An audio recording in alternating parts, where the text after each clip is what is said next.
what really happened with your host, Mike Rivero. You're listening to the Republic Broadcasting Network, where you'll find out what the Fukushima's going on. And aloha, America. Welcome to our show today. It is Friday, July 7th, 2017, end of the week. We got a lot of stuff to talk about today.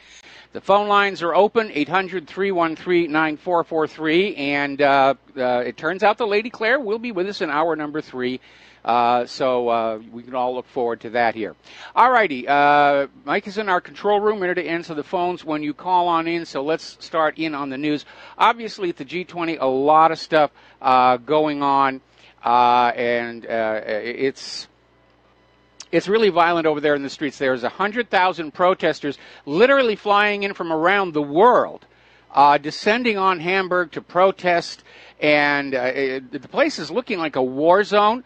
Antifa is burning cars and destroying shops. Apparently a Porsche dealership got torched the other day. Now, here's where it gets interesting, because the American corporate media is describing these protests as anti-capitalists, and yet Antifa, by its very name, they're anti-fascist. So why are they in there protesting, or is possibly the American corporate media mischaracterizing what's going on over there in Hamburg? I would probably go for the latter one. Here's where it gets really interesting. It's so violent that a lot of the families of the world leaders are not able to leave their hotel out of a concern of violence, and they're basically trapped inside the hotel. Apparently the protesters are throwing Molotov cocktails, and apparently Bill de Blasio flew over to Hamburg, Germany, specifically to protest Donald Trump. New York City Mayor Bill de Blasio has gone to Hamburg, Germany, and his decision to just skip on off comes one day after a police officer was murdered in the Bronx, and it also means that he has missed the swearing-in ceremony for 524 new New York Police Department recruits in order to catch his flight. So he's over there shouting invective at Donald Trump. And Donald Trump and Putin finally got their little meeting going today. It was supposed to originally be a half hour. It wound up stretching to 2 hours, and they talked about a lot of stuff.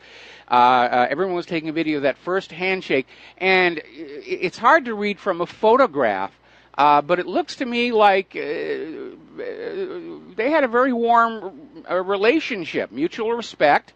And they did talk about a lot of things: cybersecurity, Syria, North Korea, all these various other issues. And the sense that people are getting is it actually went very, very well. Now, interestingly enough, after the meeting, the U.S. and Russia announced they've reached a ceasefire agreement on Syria. Now, this is in the southwest of Syria and involves Jordan and Israel, which share the border. So I think the ceasefire is mostly about Jordan and Israel, not just flinging bombs and missiles into Syria anymore, because technically the U.S. and Russia are not actually fighting each other. Therefore, the ceasefire has no meaning in terms of them. We don't really have the fine details yet. A lot of this is still being leaked out early, but apparently they're pulling back. They're going to pull on back and seek more cooperation and less adversarial stance, and that's obviously a very, very good thing to try and pull back from the brink over there in Syria.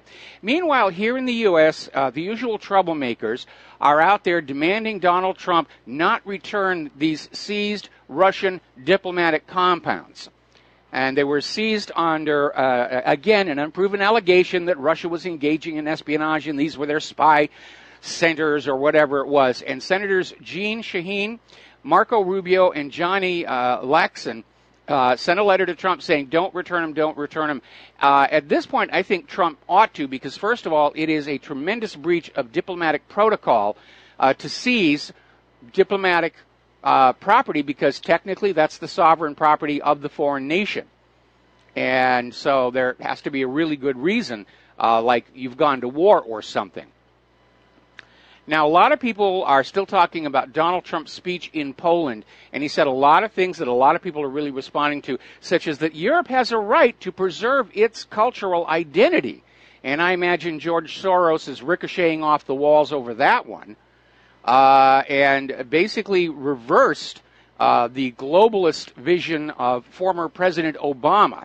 So that is basically wrapping up his legacy, and I'm sure we can count on Barack Obama to make some snide comments about the current president in the coming days. All right, let's take some phone calls. Mike up in Alaska, aloha. Welcome to the show. What's on your mind? Mike, Trump gave a phenomenal speech in Poland. I'm just watching it over on Bill Still's channel. He posted some excerpts, and to me, this sounds like an alt-right speech with a tinge of civic nationalism in it. He's moving. He's not. I would say during the campaign he was a civic nationalist, and now he's getting more to the "we have a right to exist" type speech. It was amazing. I enjoyed it. Yeah, I unfortunately did not manage to catch all that much of it. But in reading the reviews, it looks like Donald Trump is making a good impression on the G20, with one or two exceptions like Angela Merkel. And apparently everyone, again, they don't know what was actually said, but the general sense is that a lot of good work was done in the meeting with Putin. Mike, I used to live in Ukraine, and I've been to Poland as well, and they will fight. Those two, and Hungary as well. Those Eastern European nations are not going to back down from this whole clash of civilizations. So it's a good thing that he's there. We need him to be there. And if I would prefer a country like England to stick around, join us. But we can't. If they don't want to save themselves, we can't make them save themselves. And he's in the right place because he's with people that want to work together and maintain civilization. So he's making a good selection of where he wants to go. Mike, I wanted to touch on the HARP thing you brought up on yesterday's show. Yes. Yeah, the Air Force transferred that to the University of Alaska, so that's still partially operational. Yes. And I was in the campus buildings the other day putting up flyers, and they repainted the cafeteria, and they had an interesting photo of it. It's in Gakona, this station, this array. Yes. And on the wall, you should have seen. I'll go back and take a photo for you, but it said, "Conspiracy theorists say they're warming the ionosphere with this," and it's like, yeah, that's what they're doing. So, or that's what they can do with it.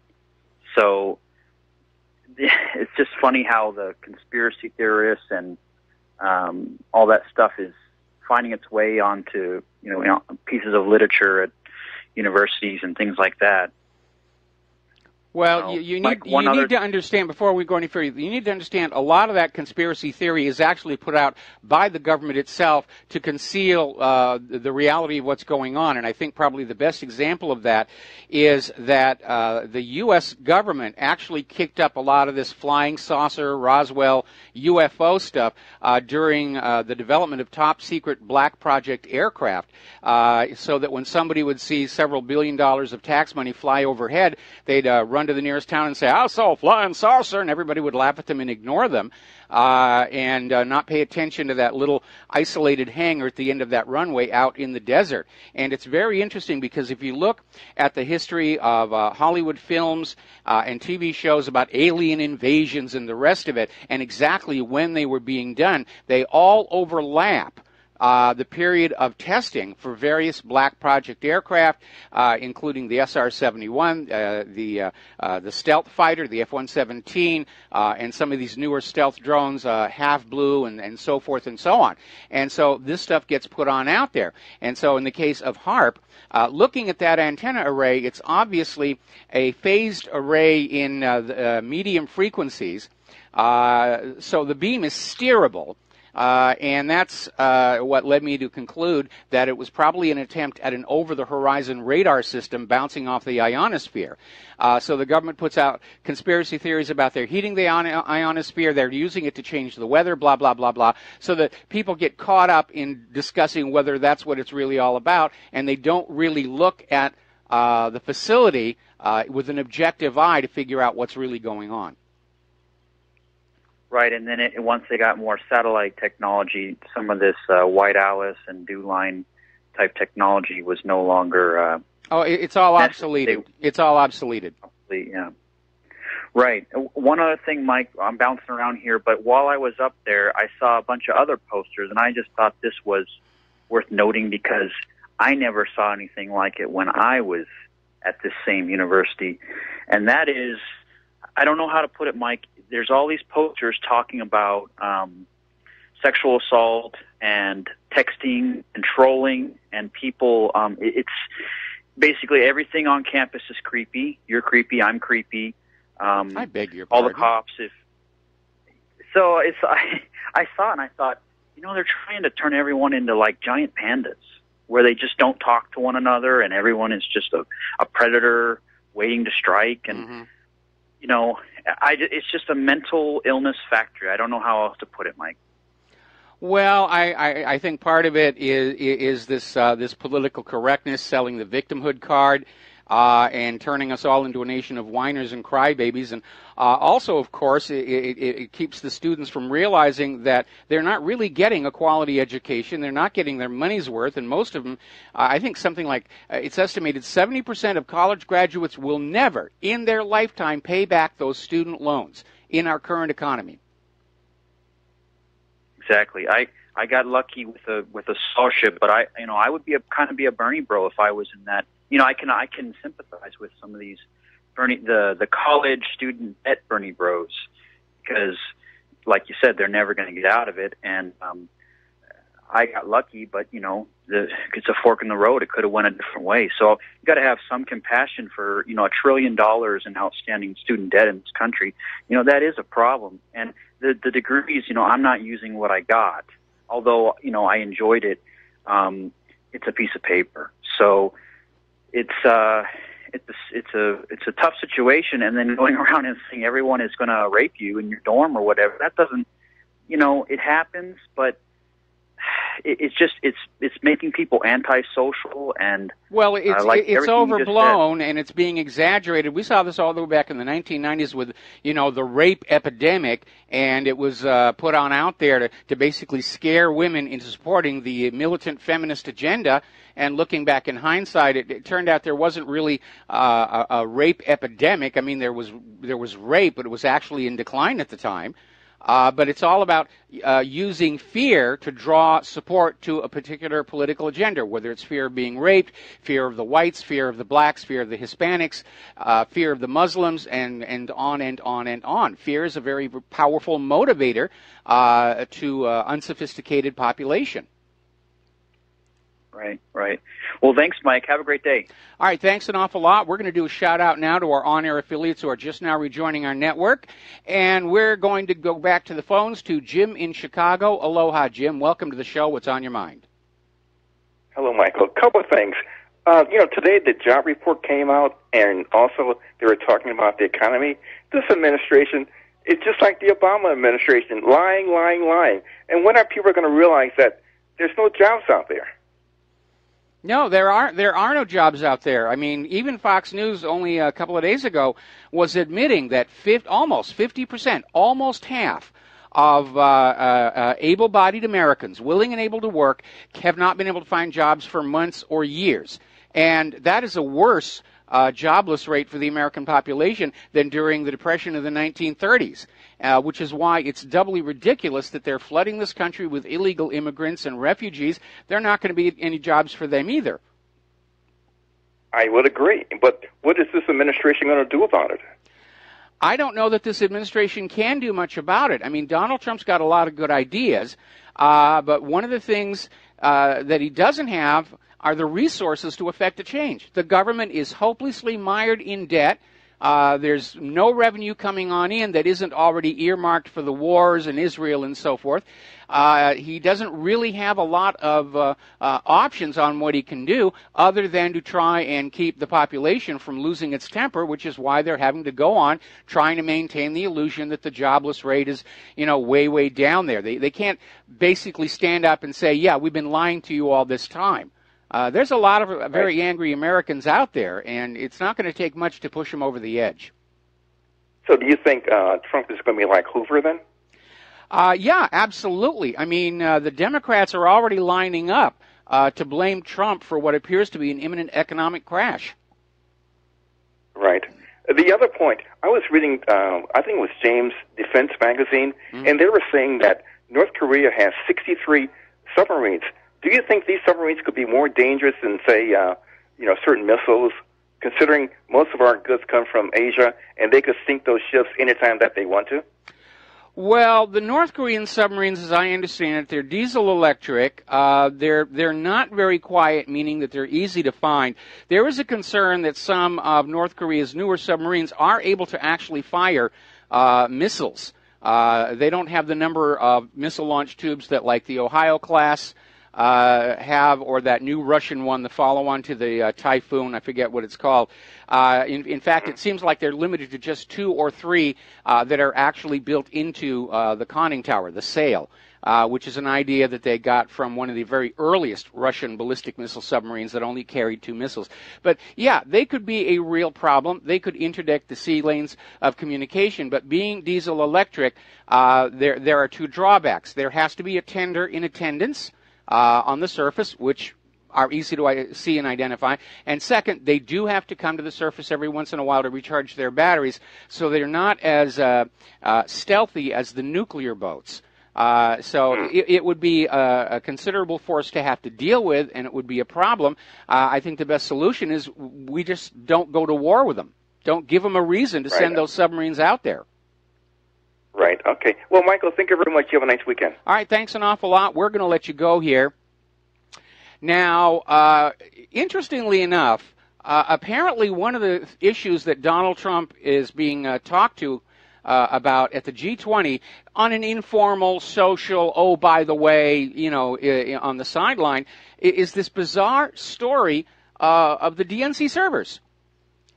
And again, everyone at the G20 is asking the same thing we are. The most critical evidence proving Russian hacking is being withheld from federal investigators. The entire case that Russia hacked the DNC servers came from this one company, CrowdStrike, which has now backed off the claim. And still, that is the story from the DNC. And apparently, people at the G20 are saying that this really doesn't make any sense. And so Donald Trump was tweeting that on out, at which point John Podesta attacked Trump on Twitter, over this idea. It's time to let it go. What's wrong with you that you're still obsessing about the gosh darn server here? And Morning Joe literally came on out implying Donald Trump is crazy for even asking this question. And so the Morning Joe was out there. So they're talking about this is a reason to question the president's mental health, 25th Amendment, blah, blah, blah. So basically, according to MSNBC, anyone who questions the Russian hacking story must be crazy. And it's looking like CNN is going to have a lot of company on the way down. And CNN is on the way down. Their ratings have dropped so low, they're losing out to reruns of Yogi Bear, Full House, and Friends on Nick at Night in that primetime slot. They're just evaporating right now. They've sunk to number 13 in the cable ratings. Rob Schneider is out there saying CNN is biased. Fake, lies, distortions, fake news, and blackmailers. It's time to call them the Corleone News Network. Don't say bad things about us, or we're going to do bad things to you here. All right, we're coming up here on a commercial break. We got a caller waiting on the line. I'm going to get to you as soon as we come on back. More about CNN and just this disconnect from reality we're seeing across all the corporate media right now. We'll be back after these words from our sponsors. And aloha, America. Welcome back to this show here. We're going to go back to the telephones. Bob in the Upper Peninsula, aloha. Welcome to the show. What's on your mind? Good afternoon, Michael. Good afternoon. We've been 10 to 15 degrees below average since March. Mm-hmm. And right now it's 63, and the wind is blowing, and it feels like it is March. but we don't get any time on TV about the global warming on that, do we? No, we don't. I mean, and again, the corporate media is there to sell you an idea, and they've been trying since the 1990s to sell the idea that the Earth is getting dangerously warm, it's leading to disaster, and it's all your fault, and you icky-poo human beings will atone for your sins by paying a carbon tax and buying carbon credits. And it's amazing they're still flogging this, but I think it's more a case of trying to maintain what's left of their reputation than any possibility that this is really going to succeed in convincing everybody. Because all the major corporate media, all the so-called science channels, they all threw their reputation on this idea that snow was a thing of the past, and it's a huge embarrassment for them right now. And they're still out there trying to sell that. But we've had this recent study that went back on in and showed that all of the warming that is in the officially released data coming from all these government agencies is the result of adjustments to the raw data. The warming isn't in the raw data. It's all being added on in, and the excuse by the government agencies is they have to correct biases in the raw data, but they don't say what that bias is or where it's coming from. They're just cooking the books like they do with the unemployment numbers, because that's basically what they do. It's all they know how to do. They have gotten by with lies, fraud, and deception so long, they don't know any other way to work. The same thing with the corporate media like CNN. They're still continuing to make the same mistakes that they've been making all this time. They have forgotten how to be real journalists and reporters over there. Yeah, and the other item is, during that Comey thing where they had him on TV, he admitted that they were not availed of the actual evidence from the Hillary Clinton servers and all that. They just took the Democrats' own hired people's word for it and put it out as evidence. That was exactly it. You know, the resorting to authority. You can't possibly think we would lie to you. We're the government, of course. Well, that really doesn't wash anymore. Thanks, Michael. All right, thanks an awful lot, and we're going to let you go here and get back to the news. All right, so we're talking about the Corleone News Network. If you do something they don't like, they're going to threaten you and blackmail you. And the CNN president is basically on the warpath against Donald Trump. They see themselves literally in a conflict with Donald Trump over who's got credibility and who doesn't. And so the CNN president is saying he's comfortable going to battle with the commander-in-chief every day. So CNN came on out with this ad attacking Donald Trump that featured two quotes, one by Abraham Lincoln and one by Benjamin Franklin. And again, not learning from their past mistakes, the quote from Lincoln was misquoted rather badly, and the quote supposedly from Ben Franklin was a complete misattribution. So even now, they're not bothering to check their facts or verify anything. It's just whatever pops into their head, it's going to go on out there. And if that wasn't bad enough, as you know, the movie studios are having a really terrible summer with the R-rated comedies, that genre. It's critics hate the movies. Audiences felt a similar way. Chips, Baywatch, Snatched, Rough Night, The House. And Variety has come on out saying that the reason these films are doing bad is not because it's rehashed scripts and pandering to the audience here. It's that ever since Trump was elected, the dynamics of the audience have changed, and what they think makes a good comedy is now different. So it's Donald Trump's fault that all of these films have failed at the box office. It could never be the fault of the studio executives or the filmmakers themselves. Oh, heavens, no, that just cannot be. All right, we're going to take another break for commercials. Got another caller waiting on the line. We will be back after these few words. And aloha, America. Welcome back to our show here. We're going to go back to the phones. Dustin in New Jersey, aloha. Welcome to the show. What's on your mind? Yeah, hi, Mike. Hey, Mike, I hope they never remake the original Wizard of Oz because they'll turn the midgets all transgender or something, the way their agenda is, you know. Well, those little people were pretty messed up back when they made that original. In fact, there was even a film made about it called Under the Rainbow. And wasn't that with Chevy Chase, right? Yeah, it may have been. I didn't actually see it. I just heard about it. But they were talking about just how difficult it was making the scenes of with the little people in there. They had a lot of just children in the background, but the foreground people were all these circus performers, and apparently they were a very, very wild bunch of people. There was an old show. It was back on Channel 4. I think it was called The Wizard. It had about a midget who helped the CIA or something. It was actually kind of a neato show, but it only lasted like a couple episodes. Hey, Mike, on this whole Syria, with this whole ceasefire, I hope nobody's buying this again. I really don't. Well, again, we don't know what the details are, except that it is confined to the southwestern part of Syria, where the U.S. is, in theory, not allowed to go anyway because of the Russian no-fly zone. But I think everybody realized that it was getting a little too close to outright war. And, of course, the war hawks in our government, they're out there screaming there shouldn't be a ceasefire, go in, go after Assad.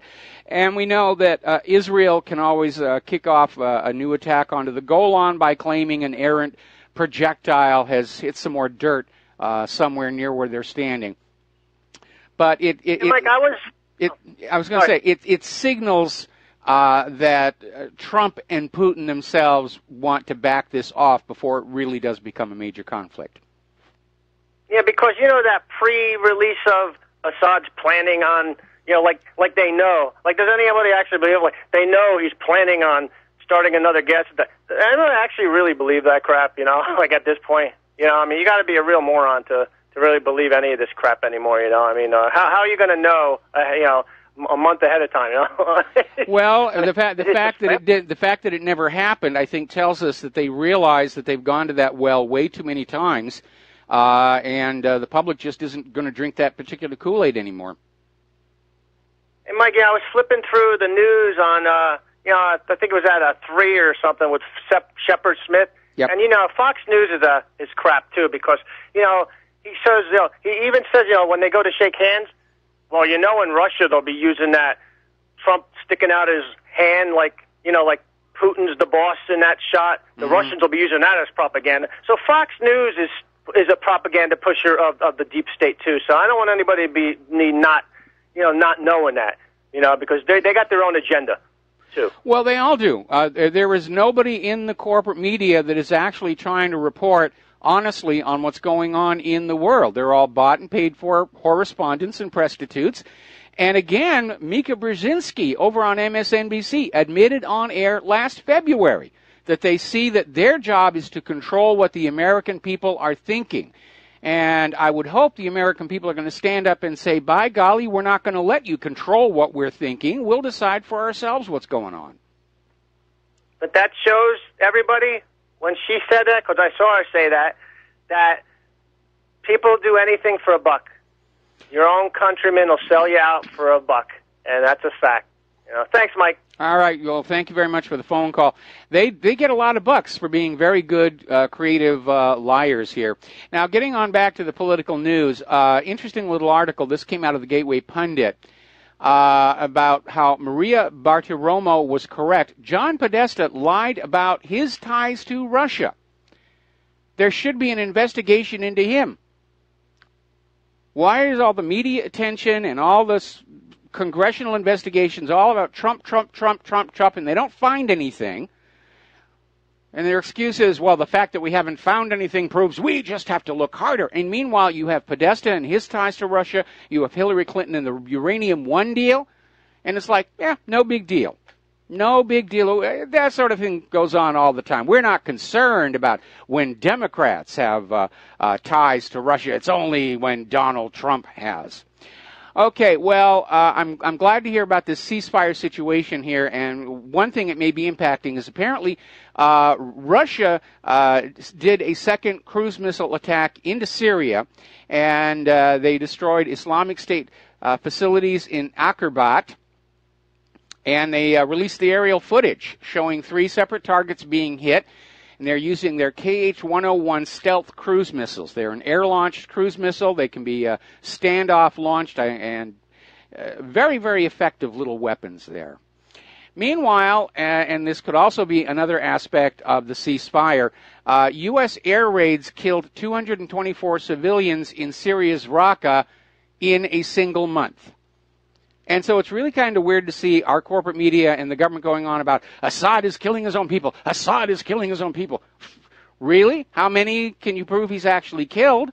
And how many has the U.S. killed? Well, it's okay for us to kill the Syrian people. We're in a war on terror here. It's only wrong when Assad does it. It's amazing here.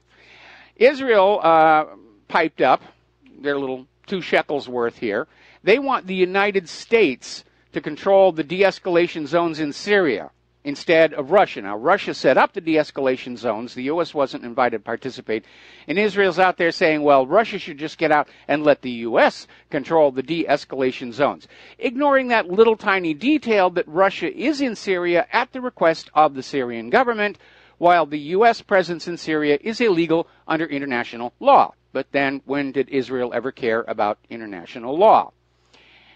And on that same topic, another article coming out of Sana, head of the Russian delegation to the Astana 5 meeting, Alexander Lavrentiev, announced just yesterday that the results of the Astana meeting were not a big step forward, but they were in the right directions towards stabilizing and trying to find a peaceful solution to the crisis in Syria. But he continues to maintain the U.S. military presence in Syrian territory is illegal. Syria did not invite the United States to come on in and start bombing stuff. Syria did not grant permission for the U.S. to be there. It is illegal under international law. It is, for all intents and purposes, a military invasion, an act of war. Regardless of whatever pretext or pretense or excuse is given, the U.S. has militarily intervened in Syria. That is an act of war.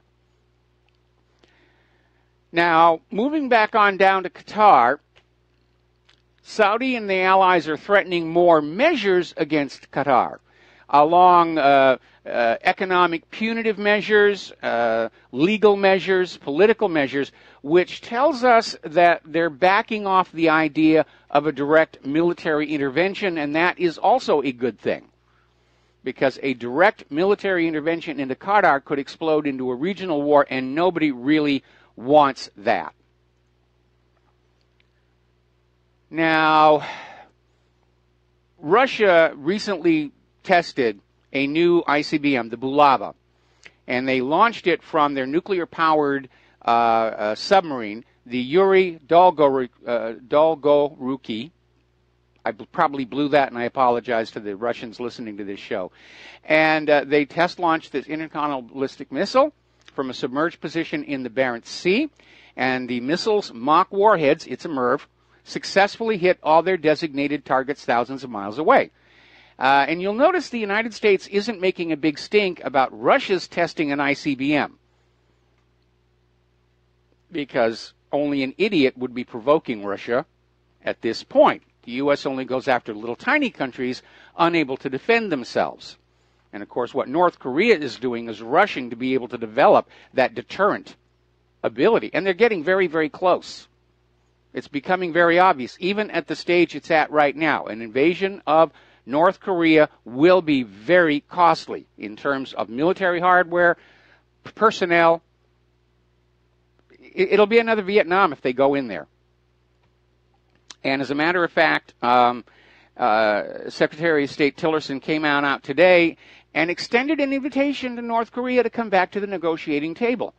This is only 24 hours after Nikki Haley was out there trying to say, North Korea doesn't want to talk to us, which was only a couple of weeks after Nikki Haley said, we refuse to talk to North Korea. And we did have that article earlier in the week where somebody speculated that Kim Jong-un's tough talk was really an attempt to bluff the U.S. back to the negotiating table. And all Kim Jong-un wants is for the U.S. to stop sailing along their coastlines and flying planes along their border and acting in a belligerent manner, which sounds like a really, really good thing to do. Now, over in Israel, UNESCO went ahead and declared Hebron's Old City a World Heritage Site. And Israel had lobbied against this intensely, because obviously Israel has designs on going into Hebron eventually and taking it on over and rebuilding on it and erasing the cultural heritage of the area. And UNESCO declared it a World Heritage Site because basically it contains a lot of important locations and artifacts that are important to Christians and Muslims, as well as by Jews, including the Tomb of the Patriarchs, the Ibrahim Mosque, and various. It's basically the second holiest site in Judaism and the fourth in Islam, and it is now protected from control and encroachment by Israel. Now, getting back over to North Korea, China and South Korea continue to urge diplomacy. They're responding to all this U.S. talk about military action. And Nikki Haley, she's up there at the Security Council just saying the most provocative things. We're going to act on our own if we have to. We're going to use all of our various options. And China and South Korea are saying, let's cool it down here. And in another condemnation of our corporate media, Russia is denying the story that it blocked the United Nations Security Council statement on the North Korea missile test, and they're condemning the misrepresentation of what happened in the corporate media. Now, Donald Trump is once again asking China to put pressure on North Korea, and we're looking at this seriously deranged, almost schizophrenic policy toward China, because at the same time the U.S. government is asking China to help them with North Korea, they continue to provoke China. And apparently China is very upset over the coming war games involving the U.S., India, and Japan. It's the 16th annual Malabar Naval Exercises. It begins next Monday, and they're basically exercising in the area of Chinese activity in the Indian Ocean. And once again, the U.S. has overflown those South China Sea islands with supersonic bombers, and China's not happy about that either. So it almost seems like there are two China policies at work, one where we need them to deal with North Korea, not to mention economically, and there's the other that continues to provoke them. And this is a symptom to me of a badly factionalized U.S. government. And Donald Trump is not fully in control of it, and he needs to work on that. So, down in Venezuela, it looks like their government has lost control and is about to collapse. And this appears to be the end of a very, very long U.S. intervention. They've been after Venezuela going back to the time of Hugo Chavez. And so it looks like there's going to be a transition down there, a coup d'etat, a new junta going on in, and it guarantees that Venezuelan oil will now be traded only for the U.S. dollar from now on. Getting on into the economic news, somebody has done a study about the growing use of automation and robots, and they're now saying 38% of American jobs are at risk of being replaced by automation. Now, I am a big fan of technology. I've spent my entire life in high-tech one way or the other, NASA, or the computer animation and the film industry and everything. But this is a mistake, because your customers, or your employees collectively, are also your customers collectively. If you're letting half of your employees go to replace them with robots, you're going to have only half the number of customers coming on into the store. And by the way, those robots, despite the comment by Bill Gates, those robots aren't paying taxes. So you're looking at a major revenue loss to the government as well.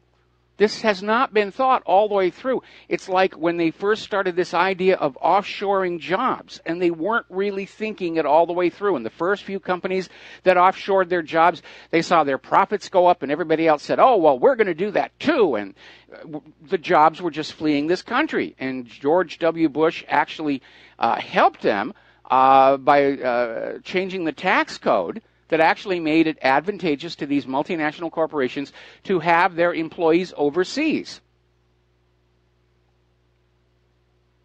Carried through to its ultimate end, we're looking at a country where the factories and the shopping malls are filled with robots standing around with nothing to do because there are no more customers. Robots do not go on out to the shopping mall and buy things. They don't get Nikes. They don't get baseball jackets. They don't get their hair done.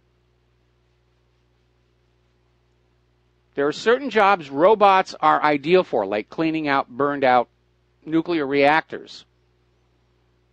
But we have to bring the jobs back to the American people, not accelerate this mass unemployment. And again, it troubles me sometimes to see how short-sighted our politicians are. They're just caught up in this model. I only have to deal with this stuff and just shove it off and kick it down the road until the end of my term. And then I can retire and it's somebody else's problem. And that kind of thinking is what got us into our current mess, accumulated over the last 100 years since the creation of the Federal Reserve, where everybody knew there would ultimately be a serious threat to the country. But it's the next administration's problem to deal with. That's really very poor quality thinking, in my opinion. We'll be right back after these commercials. Aloha, America. Welcome back to the show. And it just seems that CNN cannot stop lying. Apparently, Jim Acosta just tweeted on out a tweet where he said, big contrast, Lavrov talked to reporters on camera after the Trump-Putin meeting. Tillerson did not. And, of course, he was immediately challenged because Secretary Tillerson held a recorded Q&A session with reporters. So it's, if at first you don't succeed, lie again. I think CNN is in serious, serious trouble. I have to be very honest, and I feel bad for all the regular rank and file employees at CNN who are about to lose their jobs.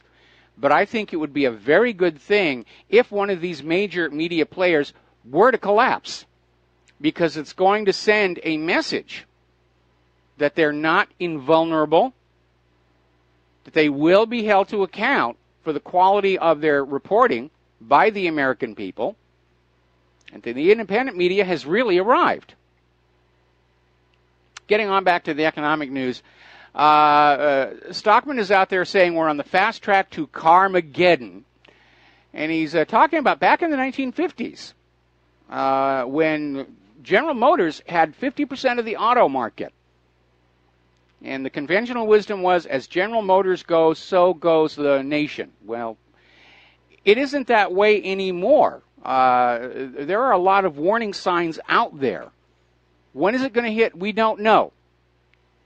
Because the bankers and the government are constantly changing the rules to try and stretch things out as long as they can. But the situation is clearly deteriorating. We are now seeing cash exiting the bond market. We've got that pension problem. We've got the unpaid student loans. They're in a huge bubble. It's going to unwind at some point in the future. And as I told that caller, the Democrats are already getting ready to lay the blame at Donald Trump. Oh, the economy was just fine when Obama left office, and Donald Trump did all of this. And again, it's a replay of what happened to Herbert Hoover.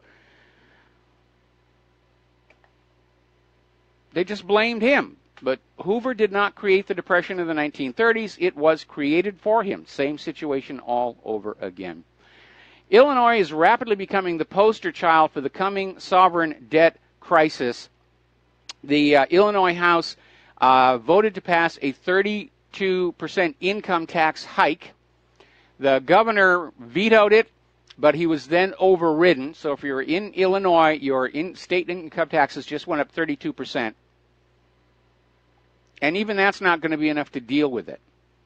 Now, interestingly enough, over at Mike Adams, he's saying a big reason Illinois has been driven to the edge of bankruptcy isn't pensions, isn't unfunded liabilities, it's their state Medicaid program, which has been the victim of these sky-high prices by the pharmaceutical industry, just bleeding them dry.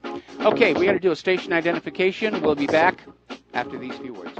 Aloha, America. Welcome back to our show, hour number 2. The phone lines are open, 800-313-9443, and we're going to go ahead and take a phone call from Tony in Puerto Rico. Aloha, Tony. Welcome back to the show. What's on your mind?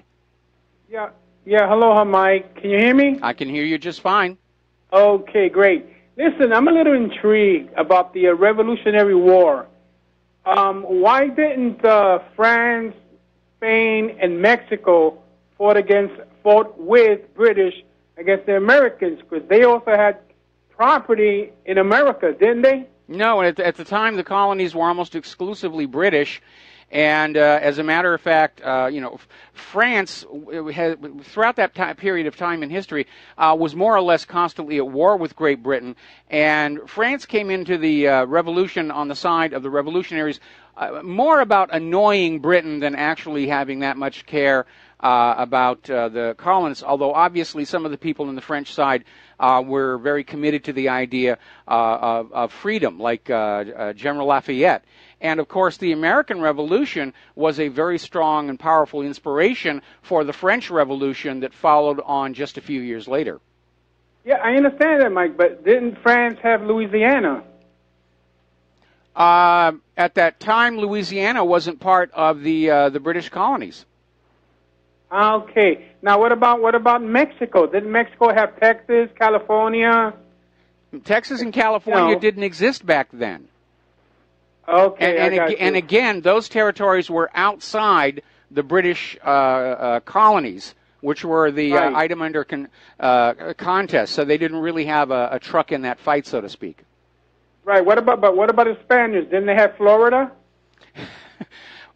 Yeah, but again, Florida wasn't part of the colonies. I think you need to go on back and look at the map of the original 13 colonies, and you'll understand. They weren't fighting over the nation as we know it today. They were fighting over a much, much smaller piece of territory.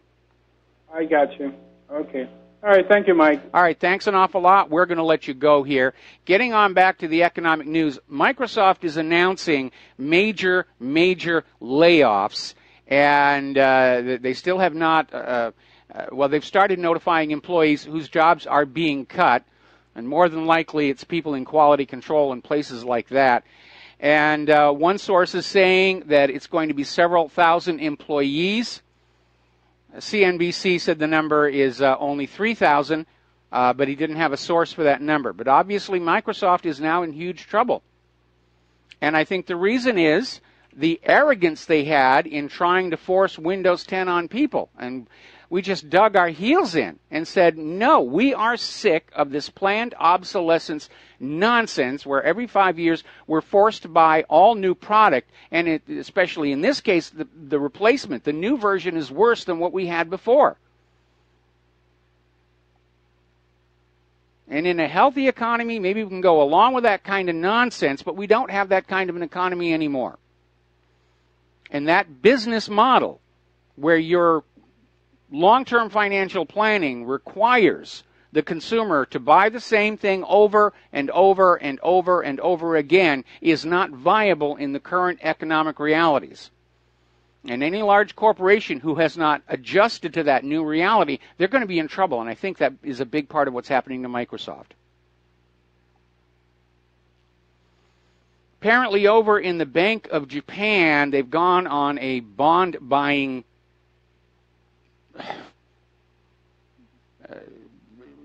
epidemic, if you will. They're trying to buy unlimited 10-year Japan government bonds at 0.11%. So apparently they're trying to stock up, and again, here in this country, money is actually leaving the bond market. Now, over in Russia and Ukraine, the Ukrainian farmers are now directly appealing to Russia to try and find a way around Kiev's trade blockade with Crimea. Because when Crimea went over to the Russian Federation and Kiev declared an economic blockade, it basically cut these farmers off from a major part of their market. They don't have a place to sell their produce any longer. And that's really what's wrong with all this nonsense about sanctions and blockades and embargoes. It's an easy thing for these rulers to get on up and, wag their genitalia at each other and thump their chest and say, I'm going to hurt you. But it's the ordinary people who suffer from these things. Whether it's the Crimean blockade, the sanctions against Russia, the oil price wars, it's always going to come on down to ordinary people who wind up paying the real stiff price for it all. It doesn't hurt the rulers all that much. It's just numbers and a ledger to them. And it really has gone on way too far. I mean, all of this global geopolitics,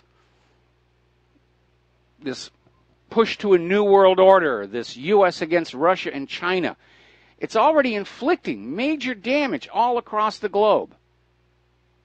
We're going to do a shout-out now to our on-air affiliates who are just now rejoining our network here. As I mentioned earlier to that caller on the line, 70% of college grads will never pay off their student loans. And college has become just another scam here in the United States of America. You get lured in with promises of high-paying jobs. Oh, you'll pay off those student loans in just a few years. And they're not there. Today, college is training kids for an economy that no longer exists.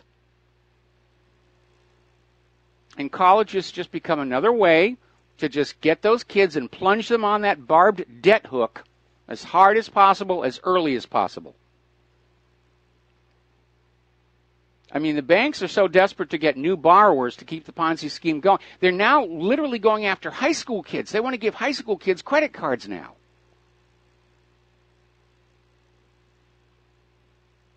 So, all right, we have a caller on the line. Al in Canada, aloha. Welcome to the show. What's on your mind? Hi, Mike. I hope you're well. I'm well. That's great. Hopefully the lady... Oh, wait a minute. Oh, the Lady Claire's going to be coming out soon, right? Yeah, she'll be here in about 53 minutes.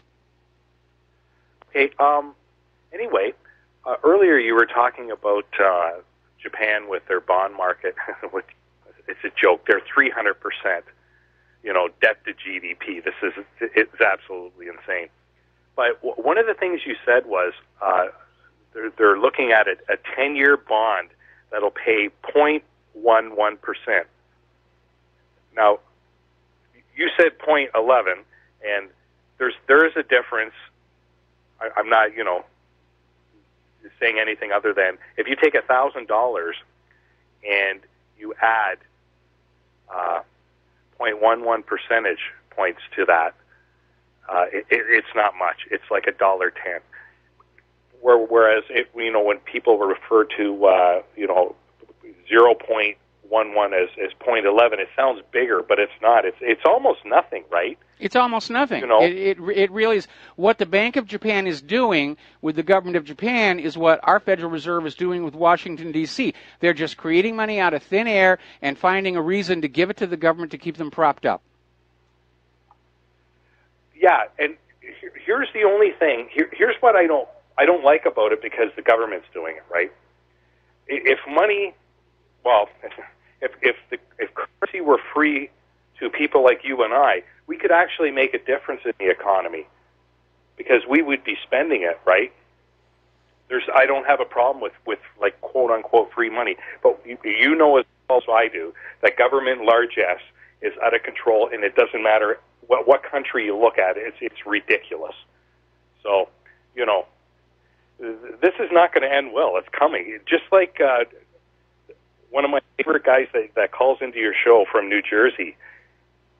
This is not going to end well, and people need to understand this, as quickly as possible. Get out of debt and start buying, canned goods like canned tomatoes and pasta and the staples that you can, hoard, quote unquote. because we're going to need it. Times are going to get tough here. I mean, we can see this happening. I can see it coming. I bet you can too. What's going to happen the next time the economy down? What are they going to do? Like, take the debt that's existing now, and then we're going to print 10 times that, and it's over. It's over. Yeah, we're going to be down in Zimbabwe territory with paper notes that say $100 trillion on them. Printing away the debt never works in the long run. And the reason we're in such trouble is, again, we have a government made up of politicians and officials who aren't thinking long term. It's how can I make this hang together until I am out of office? I'm retired, or somebody else is going to take the blame for the fall. That's the way they think. That's the way politicians think. And it's not very productive. It's not very effective. But it is a common feature of all failing empires.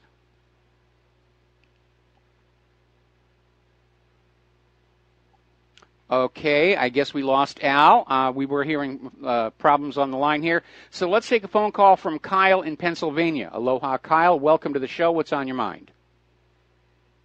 Hey, Mike, I have sort of a philosophical question for you surrounding North Korea. We know that there's 24 million people living there in just abject horror. Well, we've been told there are 24 million people living there in abject horror by the same people who told by the same people who told us Saddam had nuclear weapons. Okay, I would, from the stuff with like Otto Warmbier and from, people that have traveled. There's a great book called Dear Reader out there that documents, the independent reporter who went there and documented a whole bunch of stuff. Well, let me put it to you this way, okay? If somebody wanted to propagandize that people in the United States were suffering, they could send a reporter down to the Appalachian area. And look at all the people living out of shacks down there and do up a book or a news article and make it look like the entire country is that way. Now, for those of you who have Google Earth, it might be a very good exercise for you to actually go on in and look at North Korea. And yes, there are areas of squalor and poverty, but there does seem to also be a very solid middle class that are living in decent houses. I guess then that kind of answers my question. I guess that kind of settles it for me. Okay. Because I was saying, based on what I've seen from North Korea, I think that there is a legitimate humanitarian When were you there? effort that needs to be happening there. When was I there? And that's why I said, based on what I've seen of North Korea. Okay. And what I've been, from a multiple of sources, most of them not within the mainstream media. Well, again, being the age that I am, I remember the days of the first Cold War, where everywhere, whether it was on TV, magazines, newspapers, even at school, we were being given an image of the Soviet Union, which ultimately turned out to be completely false. And it was simply a way to get us to hate the Soviet Union, to demonize the Soviet Union, to demonize the leadership of the Soviet Union. And I'm not saying they were perfect. They made a lot of really bad mistakes like Lysenkoism and so forth. But again, we have to be very cautious right now that the government propagandists, they know nobody is paying attention to corporate media any longer. They're trying to develop new pathways to feed the propaganda to you, including controlled outlets on the independent media.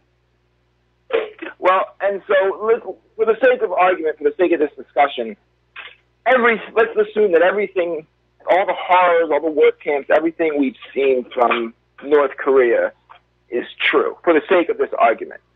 Would you say under those conditions that there would be a moral, humanitarian sort of, we must do something to help these people? Well, let me ask you a question. Okay, looking at the fact that we have prison labor factories in this country, do you think there's a humanitarian crisis here that needs to be dealt with?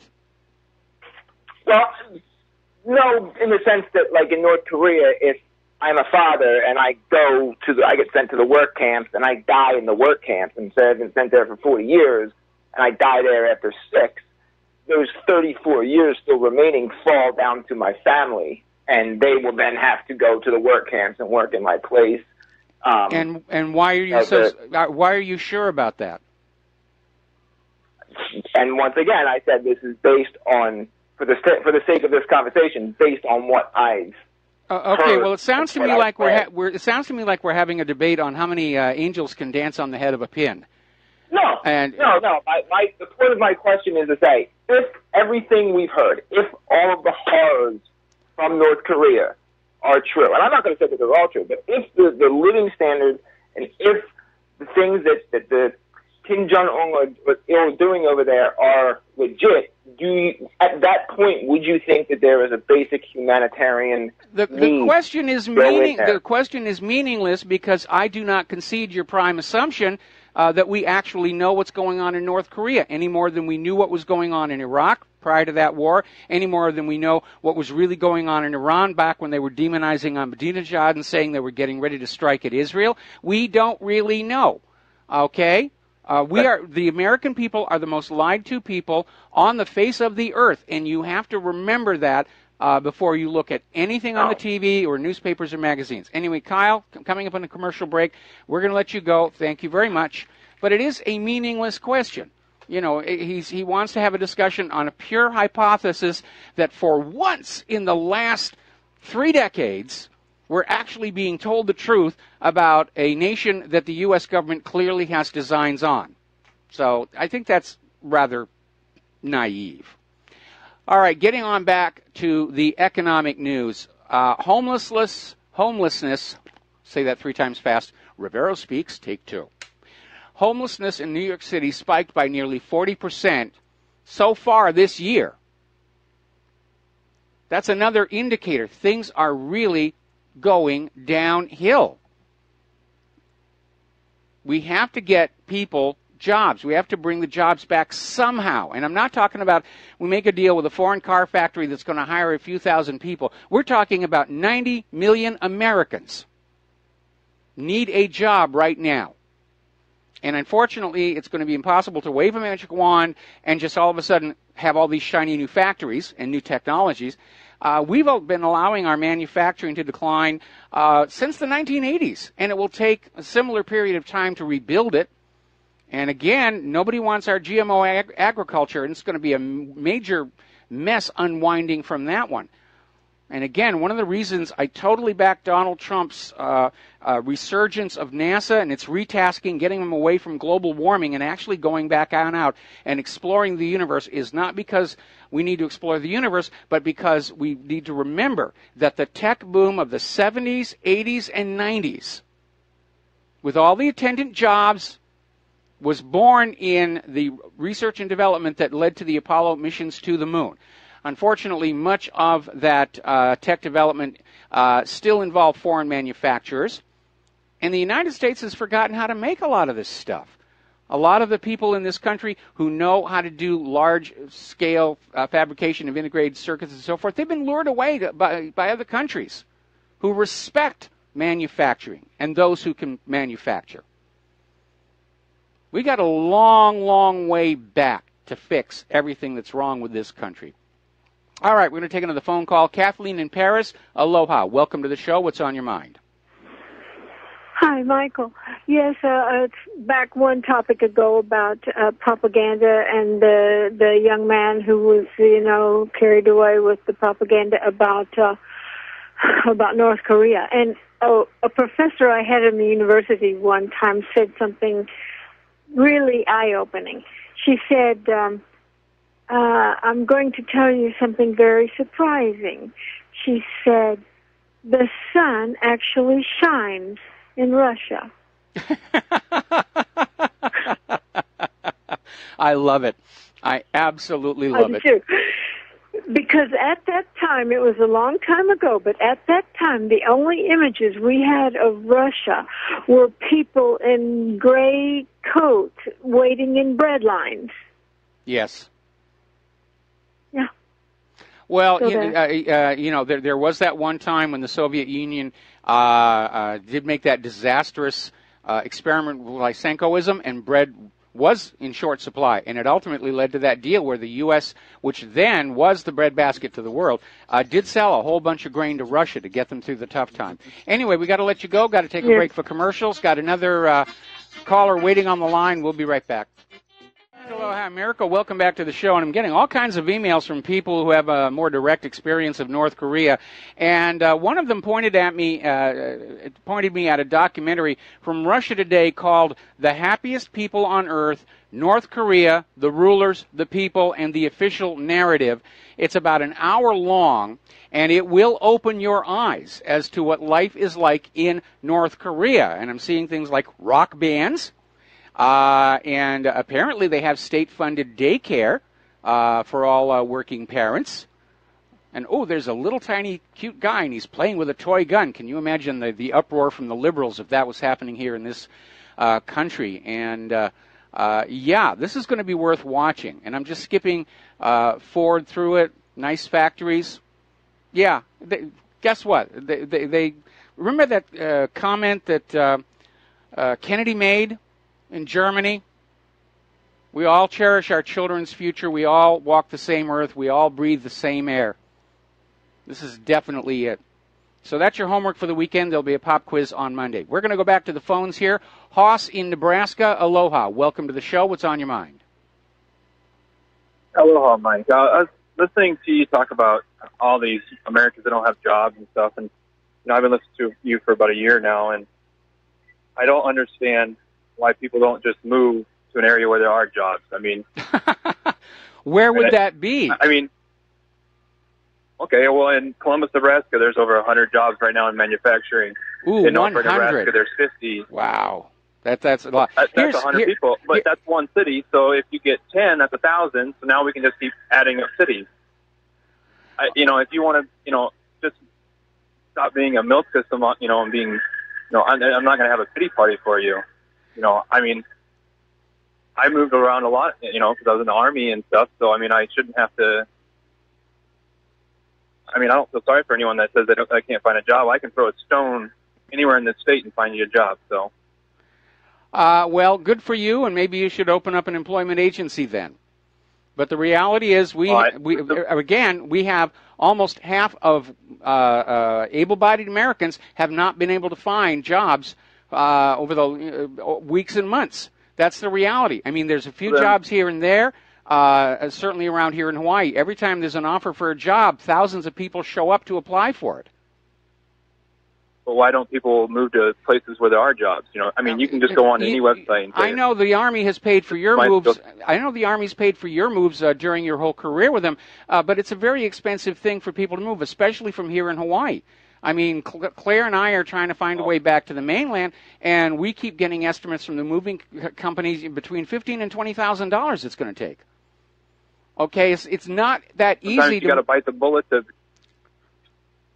Why do we have to bite the bullet when the government and the bankers have made this mess? Okay, let's put the blame where let's put the blame where the blame belongs. They offshored our jobs. They mired us in unpayable debt, and their solution to every one of their self-made problems is to go on out and raise taxes and fees on the rest of us.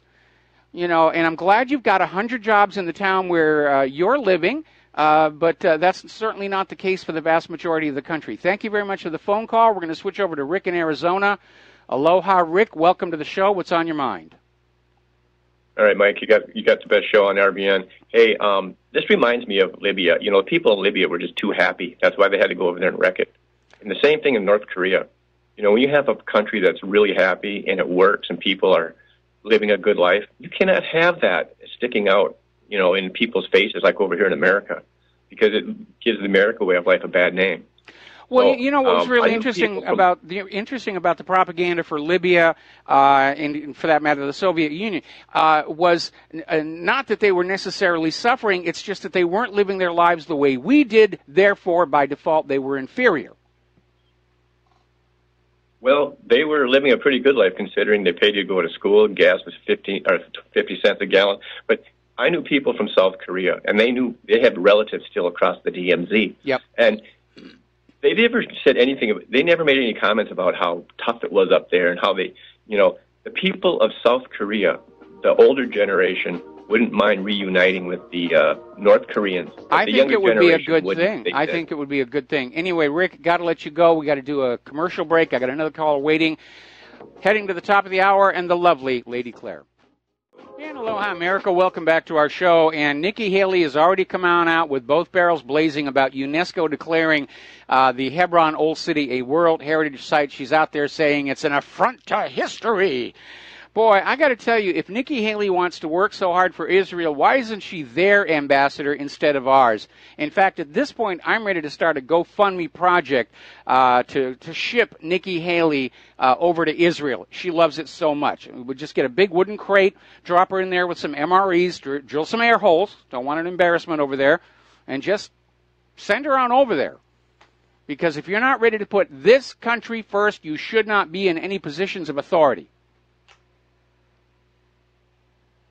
That's where we are. We have to. All right, we're going to go back to the phones here. Al in Canada, for some reason your call got cut off before, so welcome back. And what were we talking about? Al in Canada, are you there? Okay, it looks like we lost him again. So let's switch over to Alex in San Antonio. Alex, are you there?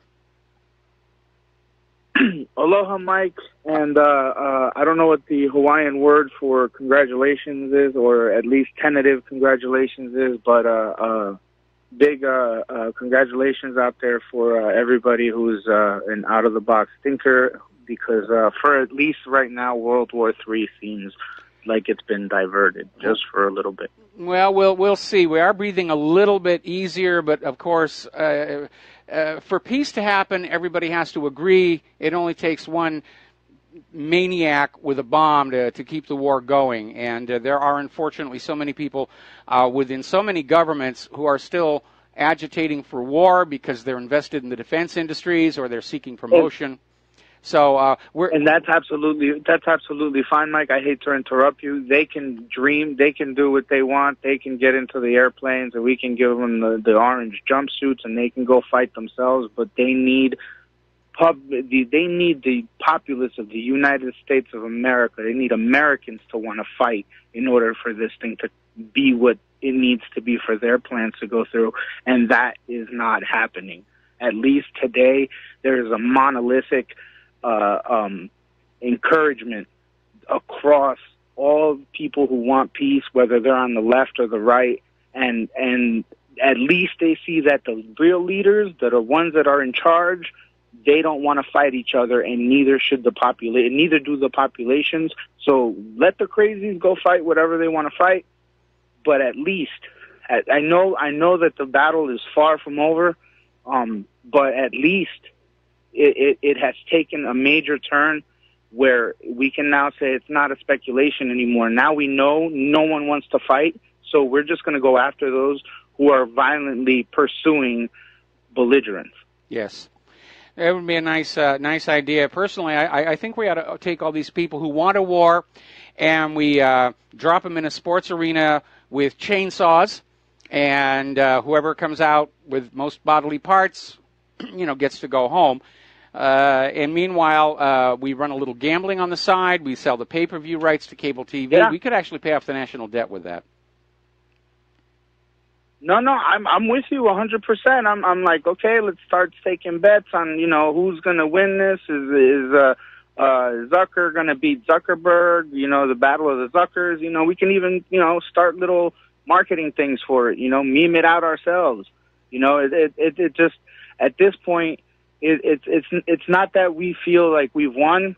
It's that we know that the tide has turned, and we know that the whole planet knows that America, and especially Donald Trump, those who were on the fence about him, like, does he really want to fight? Does he really want to do this? Now they know that he doesn't, and that is going to be a unifying factor that is along all of America. And I think every peace-loving person on the planet and everybody who's ever been through a war is going to want to believe this, with what we believe and what we've known and why we voted for him, this peaceful, cooperative side of Trump, and not this, buffoon that gets on Twitter and does things that, yes, they're entertaining. However, they do tend to take away from his optics. I guess it's bad optics, you could say. But this, I mean, and I'm sorry, I know I'm going long here, but I feel that you've been vindicated after so long.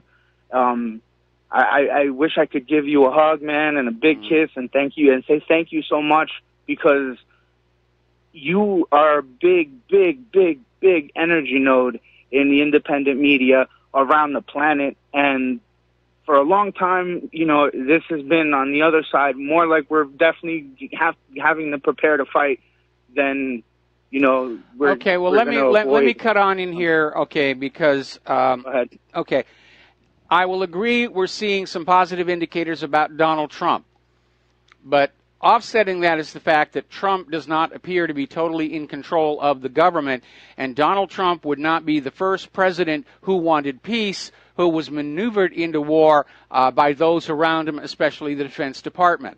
So we know that No, I agree with you. We know that the establishment will very often do their best to prevent peace. We were talking the other day about how somebody actually sabotaged Francis Gary Powers' U-2 so that it would come down over Russia in order to derail the peace talks between Kennedy and Khrushchev. So these kind of things go on, and I think Donald Trump, when he comes on back from the G20, he's probably going to find a lot of very angry people in Washington, D.C. who are going to be screaming at him that he was showing weakness, that we need to move forward on Syria, and so forth and so on. Donald Trump really needs to get control of the government, and the first place he's going to have to start is get rid of these Obama holdovers who are still in the administration, and basically start taking a very heavy hand with his own White House staff. You're either supporting Donald Trump, the president, or you can go find another job somewhere else, because he's got way too many people working for him who see themselves as his manipulators, including McMaster's and Harry Reid, who openly advocate lying to the president in his daily briefing in order to maneuver him into doing what they want. And the president isn't there. I understand, Mike. Okay. It's just that what I'm saying is the thing but it's looking like the tide is turning because of all the pedophile arrests that are happening. I don't know if you just saw what John Podesta did, but he just basically committed suicide on social media, but on Twitter specifically. But I mean, the tide is turning. The pedophiles are being arrested, and I believe that that's probably what this is setting up. The arrest of major political figures all over the globe for various crimes, but most will probably go unnamed just because they will be too shocking. that tends to be the case. Well, apparently they just bagged several high-ranking German and European politicians in a sweep over in Germany as well. Anyway, listen. Thank you, Mike. I appreciate it. You be well. Have a great weekend, okay? All right. Thanks an awful lot. We're going to let you go. Getting on back to the news here, the economic news. Apparently, Americans who can no longer afford their homes are now up 146% over the past 16 years, which lines up very nicely with the war agenda. And under federal guidelines, households that spend more than 30% of their income on housing costs are considered cost-burdened and will have difficulty affording basic necessities like food, clothing, transportation, and medical care. This at the same time, we're seeing places like St. Louis start to cut the minimum wage. The retail Mageddon is continuing. Sears and Kmart are looking at closing another 43 stores as the retail crisis continues, and they're still trying to blame online sales for it. But that's not what's going on. What's going on is we, the people, have been bled of all our money. We can't go to the stores or online and buy things. That's just the reality, and nobody wants to deal with that, or they wouldn't be talking about so many jobs being lost to automation in the coming years.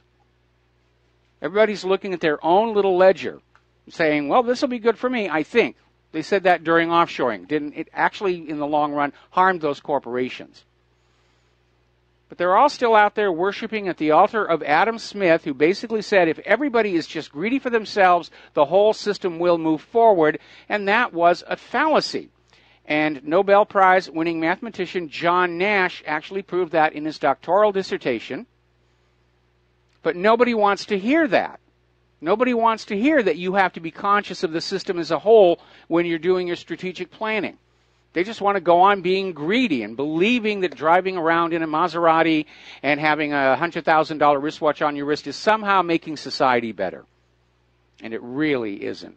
Now, getting over to Europe and the immigration crisis, Sweden is about to ban independent media for revealing the ethnicity of these arrested rapists and other criminals who have come on into Sweden. Their official policy is you don't need to know how much of the current explosion in sexual assaults and rapes and other crimes is tied in with the immigration program, the refugee program. It's none of your business. Meanwhile, Sweden's National Police Commissioner is out there just saying we need help. These Islamist militias are taking control over large areas of Sweden, where the police don't even go there anymore. They've shut down their police offices. Sweden is literally being carved up into these little warlord zones here. Meanwhile, down in Germany, Amt Krummen, who's responsible for borders at the German Union of Police, is saying Germany's borders are as wide open as a barn door, and criminals, people smugglers, and migrants of unexplained identity are just walking on in. It is out of control. Now, Nigel Farage is out there calling this all migration and Merkel madness and says it is turning the EU leaders against each other. And it really is. Merkel is still out there pushing the globalist agenda, refugee, along with the leadership of Sweden and other countries in the European Union saying, no, it's gone too far. And it's threatening to tear the European Union apart. And even Bill Gates, who was all on board with open borders and globalism and refugees, has done a complete 180, saying it's time to control the flow of the migrants. Europe will be overwhelmed. And I think his concern is that Europe literally could be torn into pieces by the refugee crisis, and that would be a major setback for the globalist New World Order. Meanwhile, the European Union has issued an order to Great Britain that they must take more refugees to help ease the migration crisis over in Italy, forgetting that it was the refugee crisis in part that led to the Brexit. Apparently, one illegal immigrant got tossed in prison for leading a gang of Nigerian fraudsters who pretended to be members of parliament, police, and even judges in a £10 million benefits scam. This Coyote Sani, 38, was sent to jail for 5 years and 3 months in this scam. But apparently these fraudsters, led by this illegal immigrant, stole personal data from the Civil Services Sports Council and had access to the data of 120,000 public sector employees and pensioners, and then used that data to fraudulently apply for all these various benefits. Don't nations have a right to keep people like this out of their country before they cause harm? Do we not have a right to keep potential terrorists out of our country before they terrorize? Do not nations have a right to keep potential rapists out of their country before they rape? And most importantly, do nations not have a right to keep people carrying highly contagious and in some cases untreatable diseases out of their population? And the answer is, of course, yes. That's what borders are for. That's what government is supposed to do. The proponents of the globalist New World Order are completely unconcerned with the harm that their ideology is causing to ordinary people. And we've had way too much of that. This absence of concern for ordinary people. That has to be brought back into the equation for government at all levels, from the city government up to the global government. And it's just not there. Now, as I mentioned to that caller, German police have arrested high-level politicians in a major pedophile ring bust. Apparently, there was this dark web sharing site, I guess, it's global, called that was out there. And They ran this operation called Operation Elysium, and it was actually started on the eve of the G20. And threw the summit into disarray. Apparently, key members of at least 2 European delegations to the G20 were arrested.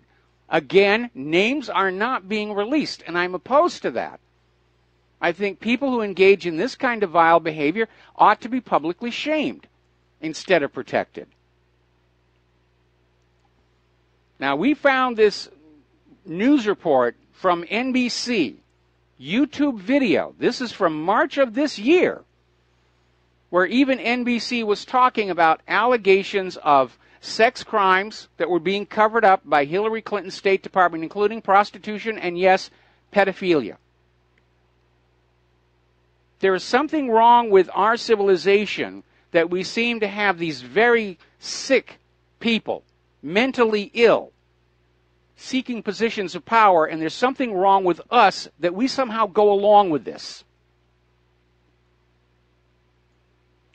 I would love to see that whole thing explode all over the globe. And apparently this dark web site where they were all trading their videos and pictures of what they've been doing, which is pretty gross and disgusting, had something like 80,000 people signed on to it. And I can imagine there's going to be an issue made of it. Donald Trump was talking about making an issue of this. It's time to clean up this part of the swamp. Vladimir Putin, very, very unhappy with all of this. He's cleaning it up out of Russia. And maybe the reason they are not doing a lot of reporting on it is because so many very high-ranking people are being involved. It's a scandal that could bring down an entire government. Look at the way they've been covering it up in Great Britain all these many years. Okay, apparently a British woman has been sent to prison for falsely claiming she was raped by 15 different men, one of whom himself was wrongfully sent to prison. Gemma Beale, 25 years old, just kept making up these stories because she felt empowered by sending those icky poo men into trouble. One actually fled the country. We're going to take a break for commercials. Back after these few words. Aloha, America. Welcome back to the show. And we are unfortunately still not quite finished with political correctness because apparently there is a new Army training manual that includes a section on how to deal with transgenders who are recruited into the military, specifically men who are convinced they are women inside. And apparently the Army is going to allow these men to shower with the female soldiers. And the new Army training is telling the female soldiers they should just accept this.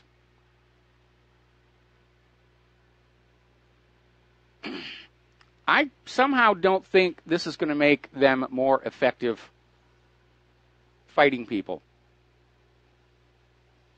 Now, the other day we were talking about this Amish farmer who was making, growing and making his own traditional herbal remedies. And apparently he got into trouble with the FDA because the FDA had not approved the labeling on them. And at one point when this situation was ramping up, there was a confrontation. And he was looking at 48 years in prison. As it turns out, he was sentenced to just 6. But still, this is an overreach of government authority.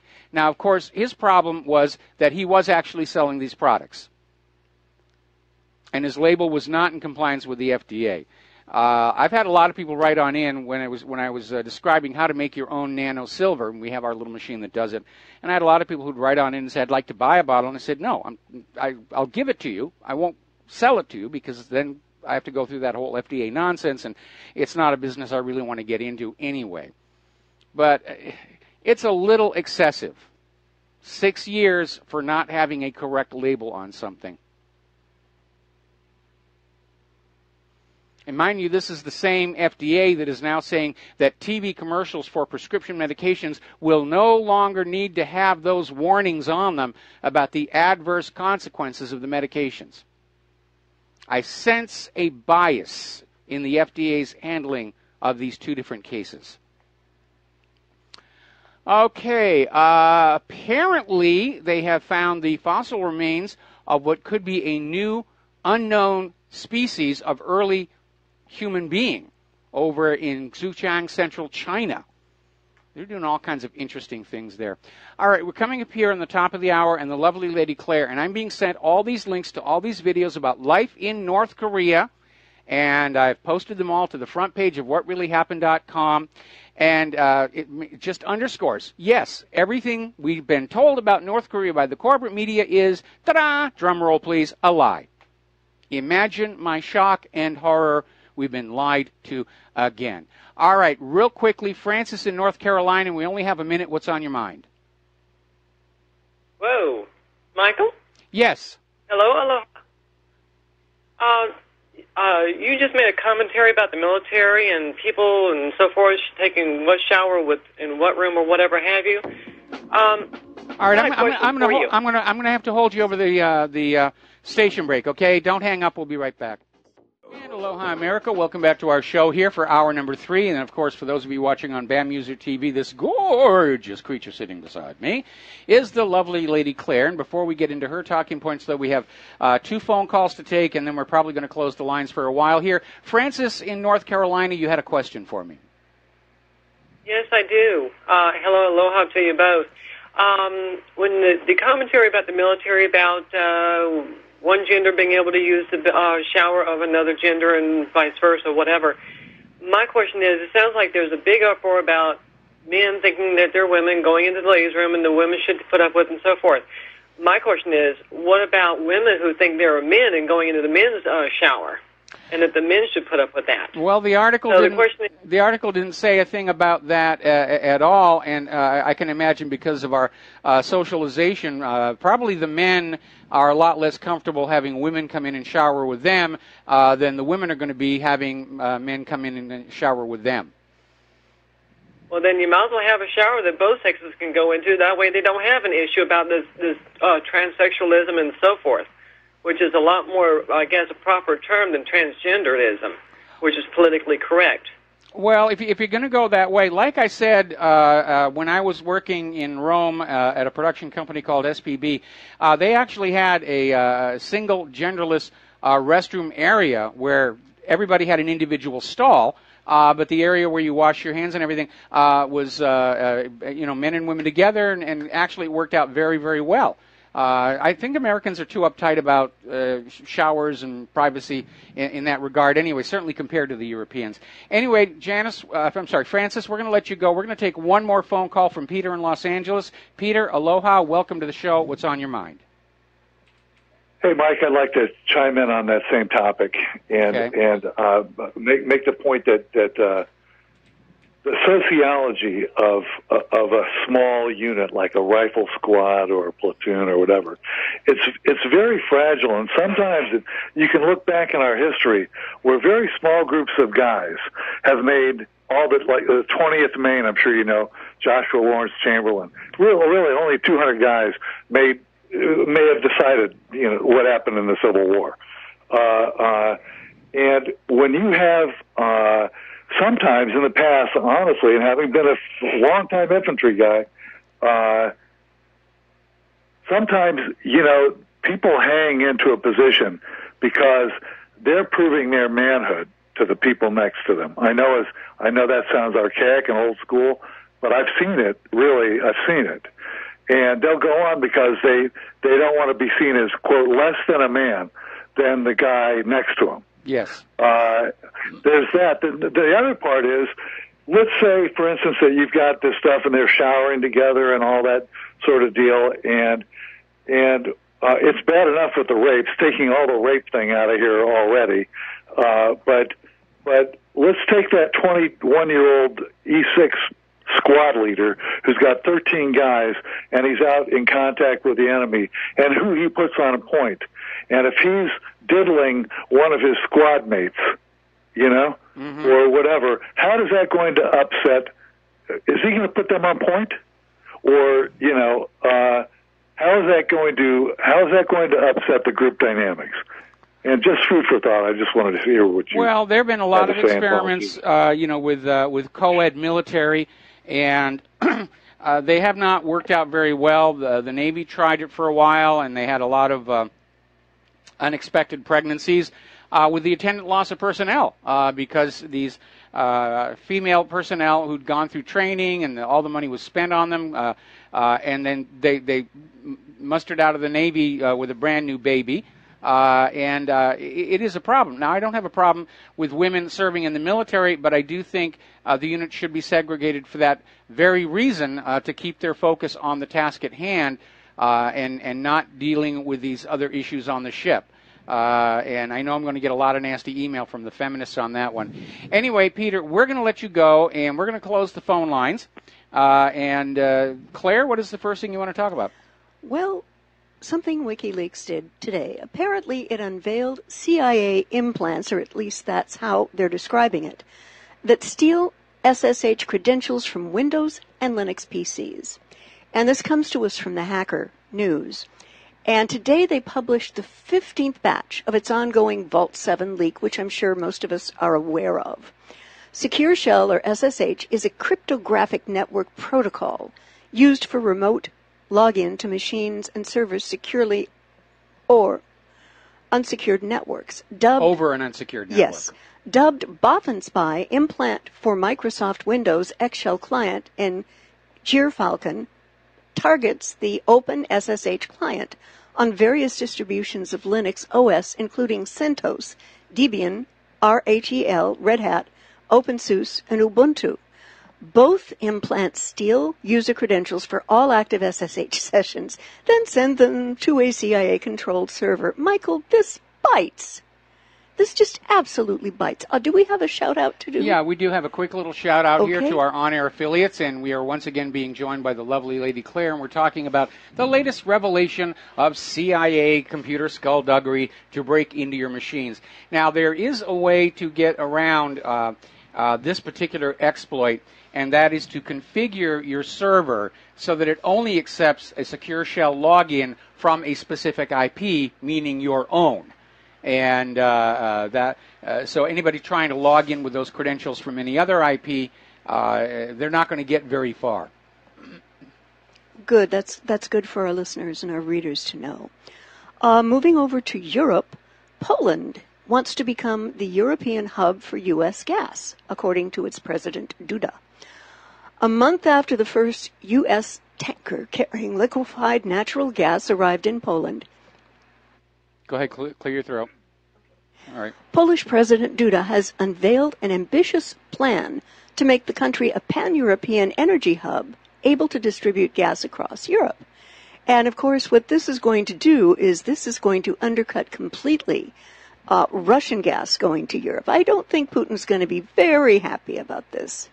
No, I don't think so at all. And even though it looked like Trump and Putin's meeting at the G20 went very well, again, my concern is I don't see Trump is really totally in control of the U.S. government, and consequently, again, that explains our schizophrenic policy with China. Please, China, help us with North Korea, meanwhile overflying their islands and so forth. So, again, it's all about oil and economics and what currency the oil will be sold in. That's true. Because it's not a question of simply keeping Russian oil out of the European market. It is about forcing the European market to go back to needing U.S. dollars with which to buy that oil from the hub in Poland. Yeah. That's going to be an interesting process as it moves forward, and I have to wonder what Putin is going to do to kind of work against that, or what kind of deals he can offer to Europe to make Russian oil a little bit more economical for them. I think Putin will probably just focus more on developing the markets in areas that aren't chained to the U.S. dollar. I mean, Southeast Asia, Australia, other areas. It's a complex issue, and it's going to play out over a long amount of time, but I'm sure that Putin and his government do see this as the opening salvo in yet another oil war. Yeah. And the reason we should be concerned is the last one really didn't work out all that well. No, it didn't. No. No, definitely it didn't. Well, going back to the government and Intel, the U.S. government is being sued for information on the secretive Five Eyes intelligence group. Now, this was established at the end of World War II and includes the U.S., UK, Australia, Canada, and New Zealand.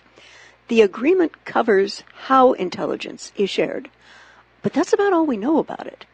That could change because the U.S. government is being sued for information about the deal, officially known as the United Kingdom's United States Communication Intelligence Agreement. A U.S.-based charity, British-based. UK-based charity, Privacy International, has filed a lawsuit against the NSA, Office of the Director of National Intelligence, the State Department, and the National Archives and Records Administration, which all hold information about the intelligence sharing partnership. The lawsuit follows requests for details of partnership under the U.S. Freedom of Information Act. All government agencies have rejected the request. Imagine my shock. Think, But I wonder if they are going to get some information to find out how total and complete this info sweep is on, innocent emails, office emails, and stuff that has really no relationship to national security. Well, obviously, when the Five Eyes or Echelon was started at the end of World War II, the interception ability was very limited. Mostly, it involved eavesdropping on communication satellites that were carrying telephone and teletype traffic across the ocean. And we actually have some of those antenna farms right here on the island of Oahu, along with a brand new NSA data center, which I think is where Snowden was working. But the reason it was set up that way to share the intelligence was to get around legal restrictions in all of these 5 countries that said the government cannot spy on their citizens without the appropriate warrants. Here in the United States, of course, we have the Fourth Amendment guaranteeing right to privacy. So what Five Eyes was really doing, and why they've been so secretive about it, is each of these Five Eyes companies would spy on the citizens of the other countries. Then they would simply trade the data so that they could say, technically, we're not spying on our own people. We're just getting this data from these other countries that are not constrained by our privacy laws. And that was a big part of it. And over time, of course, as the NSA and CIA have developed new technologies to spy on us, Echelon has become much more potent and powerful. But its primary reason for existing is to bypass national protections on privacy. Right. And it's gone a long way to really destroying the Fourth Amendment here in the United States. We have a Fourth Amendment? Yes, we did. We did? Okay. We did. And it seems to me silly because the bad guys have already gotten their communications encrypted, and the rest of us is just basically innocent stuff. So what do they think they're going to get when the bad guys know just to keep everything vanilla or to encrypt, and the rest of us is pretty harmless stuff? I mean, they've probably seen text from me to you, honey, we need some chips from the supermarket. I mean, in a text. But what are they going to get from that? Well, I mean, come on. There's the idea of possibly catching criminals and terrorists. There's also just straight intelligence gathering, like how well the economy is doing in other countries. Are we getting accurate reports, or are they lying to us? Basically keeping an eye on where the wealth is parked around the world and various other things they can collect that way. But again, all of it a violation of these laws in these countries, saying that we have a right to privacy. Until the government has evidence we've actually done something wrong, they have to mind their own business. It's unfortunate the lawsuit did not go forward, that it was rejected by every single agency that was approached. Well, I think you need to go back and look at that. The lawsuit is the result of the fact that all of these refused. 5 countries refused. Okay. Now they're basically filing the lawsuit under the Freedom of Information Act in the United States and similar laws that are in these other countries. Whether they'll actually get anything or not, it remains to be seen. But it is going to bring public attention to the fact that all of these governments are basically treating us like their property. that they're watching us all the time. They're spying on us. They consider our computers to be theirs to use, which is a violation of the Fifth Amendment in this country, which says the government cannot take your property without compensation. Right. And here they are taking my compute cycles, my disk room, my bandwidth, and using it for their own purposes, and I'm not being compensated for it one tiny bit. No, I hear you. So I do hope that it does go forward. I do. Apparently, getting on to economics, the financial system of the U.S. rests on the health of just 5, count them 5, mega banks. It sounds dangerous. And this would be Citigroup, J.P. Morgan, Morgan Stanley, Bank of America, and Goldman Sachs.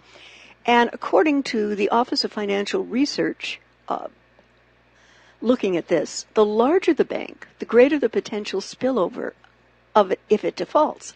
The higher its leverage, the more prone it is to default under stress. And the greater its connectivity index, the greater is the share of the default that cascades onto the banking systems. The product of these factors provides an overall measure of the contagion risk that the banks pose for the financial system. And it is huge. According to data from the Office of the Comptroller of the Currency, OCC, these same bank holding companies, as of March 31st of this year, were sitting on an astronomical level of derivatives. In notional face amounts of derivatives, Citigroup holds 54.8 trillion, J.P. Morgan Chase holds 48.6 trillion, Goldman Sachs Group has 45.6 trillion, Bank of America held 35.8 trillion, while Morgan Stanley sat on $30.8 trillion worth of derivatives. Mike, that's scary. That is very scary because, again, if you look at the laws controlling derivatives, they're basically functioning as an insurance policy. But unlike regular insurance, they're not regulated. And these banks are not being asked to maintain cash reserves to make good on these derivatives if they come due. And, of course, in the 2008 meltdown, it was the derivatives that took down AIG. Yeah. And there is also now a very clever little weasel wording when it comes to banking laws about people who just have their regular accounts, business or personal accounts, are considered fair game. If something happens to the bank, they can do a haircut. Yes. Against you. They've already changed all the laws. Yeah. If you are a customer of a bank, you are no longer an account holder. You are redefined as an unsecured investor in the bank, meaning when the bank loses money, you now legally can be forced to share in those losses. It's another reason why you shouldn't have your money in the bank anyway, other than to pay your bills. Yeah. And have the rest under your own control. In your own home, and because when it starts to come apart, again, the poor are always made to pay for all. Yeah, it's scary out there, and some of the economists that I'm reading say definitely before the end of the year we're going to see a big collapse. Even Ron Paul was out there saying could be 25% off the stock market, and that will be enough to trigger many of those derivatives. Yeah. Also, there seems to be a growing gap between China and the U.S. on North Korea policy, and it seems to be widening. And a lot of tension since North Korea's recent successful ICBM test, and it looks like it's splintered any sense of unity between the U.S. and China on approaching the issue. Well, again, for the U.S. sending all those ships and bombers over those islands and holding that military exercise in the area of the Indian Ocean bordering the South China Sea. Right. It was ridiculous to think China was going to be cooperative on North Korea at a time when the U.S. is deliberately playing picador down there in the South China Sea. Yeah, I mean, the U.S. terms it freedom of navigation, but isn't it just sort of being in someone's backyard where you have no business?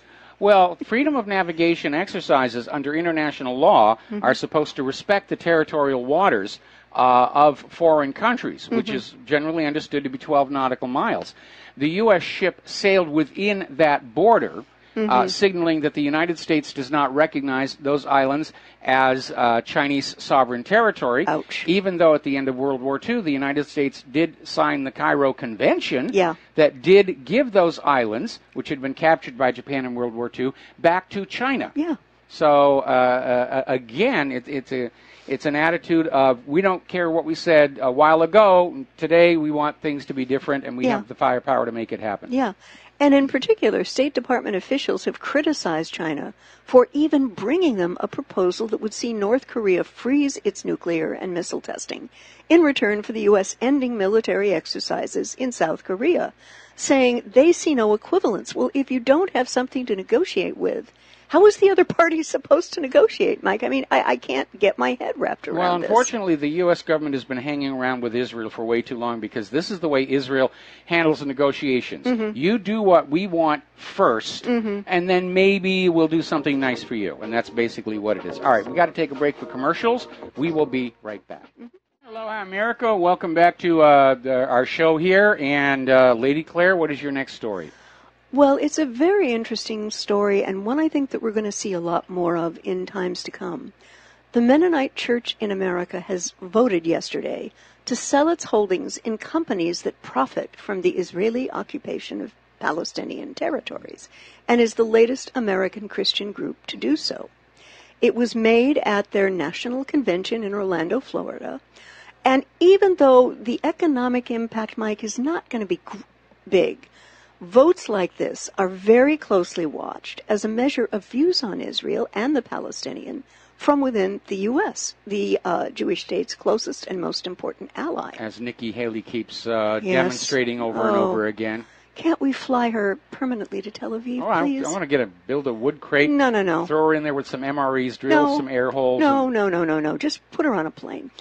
The resolution directs managers of the $3 billion Everence Church Fund to regularly screen holdings to avoid any economic support for Israeli policies in the occupied territories.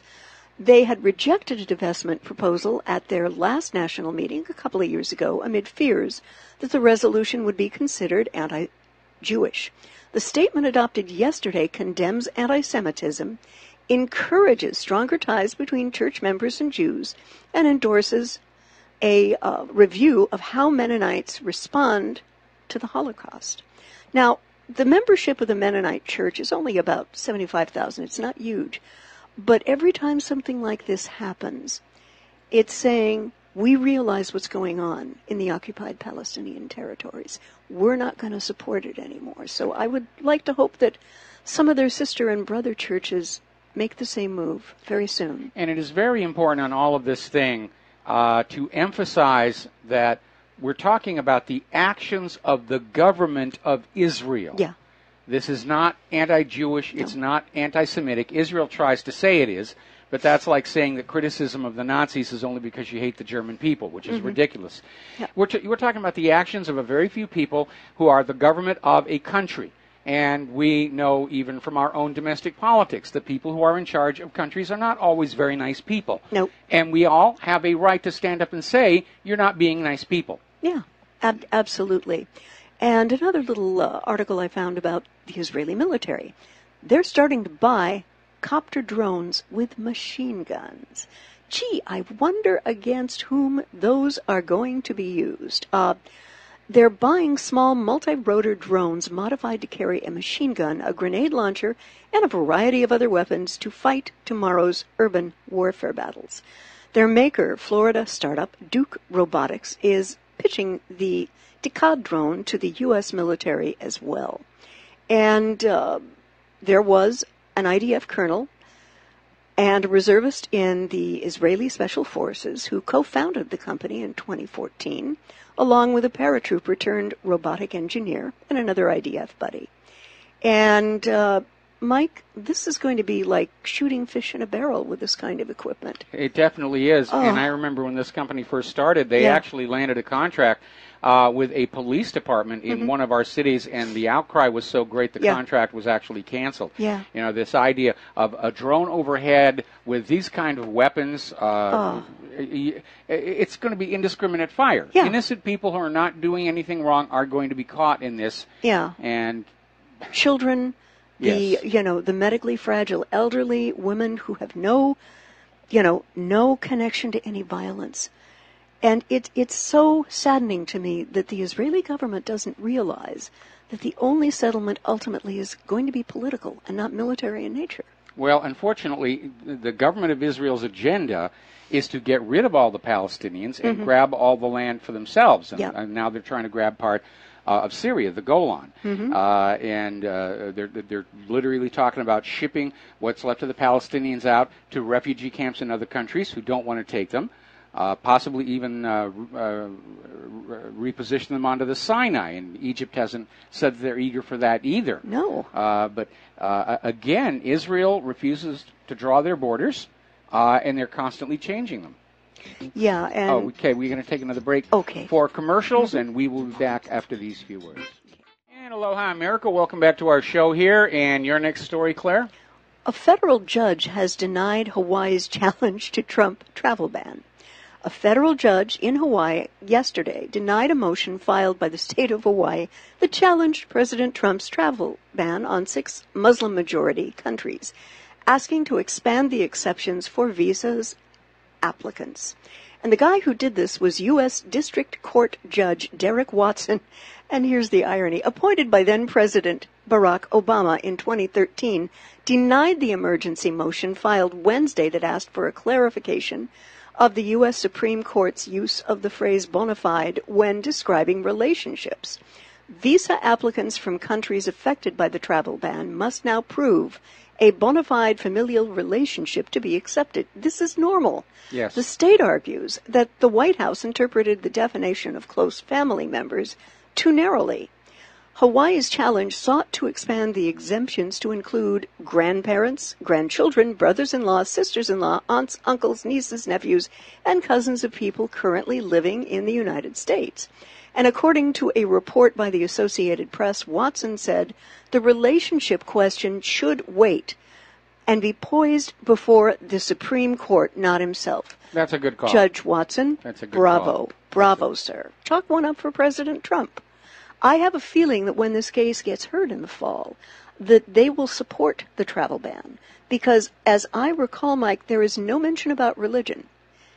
No, it's a list of specific countries that are considered a threat. And again, under Title VIII, the president is allowed to just blanket block certain categories of people from immigration to this country. Yeah.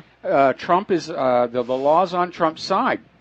And all these open border sanctuary city people, they're in violation of the law. And frankly, I think it's time to start arresting some of these mayors and governors who are doing sanctuary cities and throw them in prison, because it is a crime to offer any kind of aid or assistance to illegal immigrants.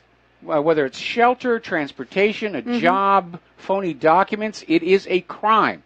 And when you have a sanctuary city where you're out there saying, we're going to prevent the immigration authorities from doing their job, at least that's obstruction, and it is a violation of Title VIII. Yeah, and the thing that kills me about this is cities and states and areas of the country are already struggling with unfunded mandates.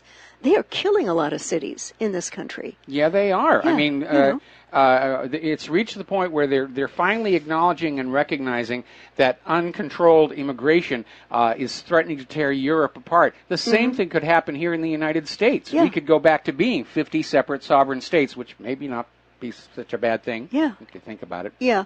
And also there is the burden of diseases that have been wiped out in this country for, decades, all of a sudden reemerging. Especially, I'm thinking Minneapolis, where they've had non-treatable TB, tuberculosis, and it's resistant to any drug that we have out there. And it's highly contagious. Yeah, I mean, would you, if you had kids going to school, would you feel a little threatened if there was that going about in your neighborhood and your kid was exposed? No, this cannot continue to happen. I'm old enough to remember when tuberculosis was still a problem in this country. Yeah. And it's a nasty, nasty disease. And we have now bubonic plague out in New Mexico. Oh, man.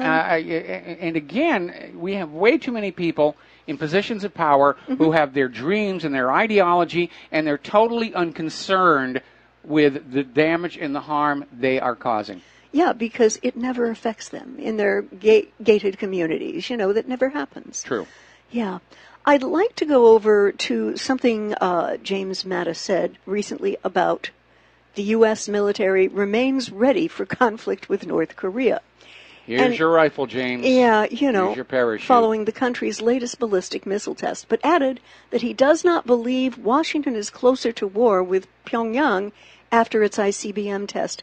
Michael, does that make any sense to you? What the heck soever? Yeah, they're basically, it means they're starting to pull back. There's talk tough, we could still do it, but they're actually pulling back. And again, part of the problem is the missile that North Korea tested is not their longest range missile. It's actually their third. Yep. And they have missiles with a much longer range already in service. And even the Moscow delegation to the UN Security Council was saying it doesn't really qualify as an ICBM. It's certainly an intermediate range missile, but it's not really a globe girdling ICBM, which is generally the accepted definition of that. And again, North Korea, like every other country, has a right to build weapons to deter invasion of their sovereign territory. And North Korea has already been through an invasion of their territory by the United States once before, and they're looking at a U.S. government that is just invading and regime changing all across the globe, and they don't want to be on that list. Yeah. The other thing he said that made me feel like we may be moving back, and this is a quote, "I do not believe this capability in itself brings us closer to war because the President's been very clear, the Secretary of State's been very clear, that we are leading with diplomatic and economic efforts." And that's what he said yesterday. Okay, good. Well, we're going to sleep a little better tonight on that one. He added that the diplomatic effort includes economic sanctions that are supported by the military position that we're taking right now. I mean, how much more can they they've sanctioned the banks that work with them. They've sanctioned every company that works with them. What else can they do, Mike? Well, again, what they did not take into account is that Asian concept of face. Yeah. Kim Jong-un cannot back down. He will appear weak to his own people. Yeah. I wish he would not be quite as provocative with what he's saying, but then maybe he's not really saying it anyway, and we're just getting another creative translation in the corporate media. Remember when they were telling us all that Ahmadinejad said they're going to wipe Israel off the face of the earth, and it turned out that wasn't what he'd said at all. So we have to be very, very careful of that. And by the way, a lot of people sent in more videos about what life is really like in North Korea. And they're now on the front page of whatreallyhappened.com. You will be surprised, okay? And it just underscores the fact that everything you think you know about North Korea was told to you by the same people who told you Saddam had nuclear weapons, Assad was gassing his own people, the Lusitania wasn't carrying weapons, Pearl Harbor was a surprise, there were torpedoes in the Gulf of Tonkin, Spanish mine in Havana Harbor, and on and on and on and on and on. How many more times do you have to be lied to before you're going to stand up and say, I'm mad as heck, and I'm not listening to you anymore? And you know something, I will have to tell you, I think I've mentioned it on air before, Tehran in Iran is on my bucket list. Yes. Because of the art, the music, the fact that I, as a Christian, can go to an English-speaking Christian church and worship there. One of the oldest continuous operating synagogues in the world is in Iran. Oh, yeah. And again, this idea that the Iranians want a new Holocaust. No. Why aren't they starting with the people that are already inside their own borders? I mean, remember when Israel went over to Iran and they tried to offer financial incentives for the Jews living in Iran to move to Israel? And the Iranian Jews said, no, we're comfortable here. We've got good businesses. We got friends. There's no reason for us to leave. We're very happy here. There's another video out there called Don't Tell Mother I'm in Iran. Oh, it's great. It is. It's a great behind the scenes. And again, a reminder, what you think you know about Iran is another corporate media crafted lie.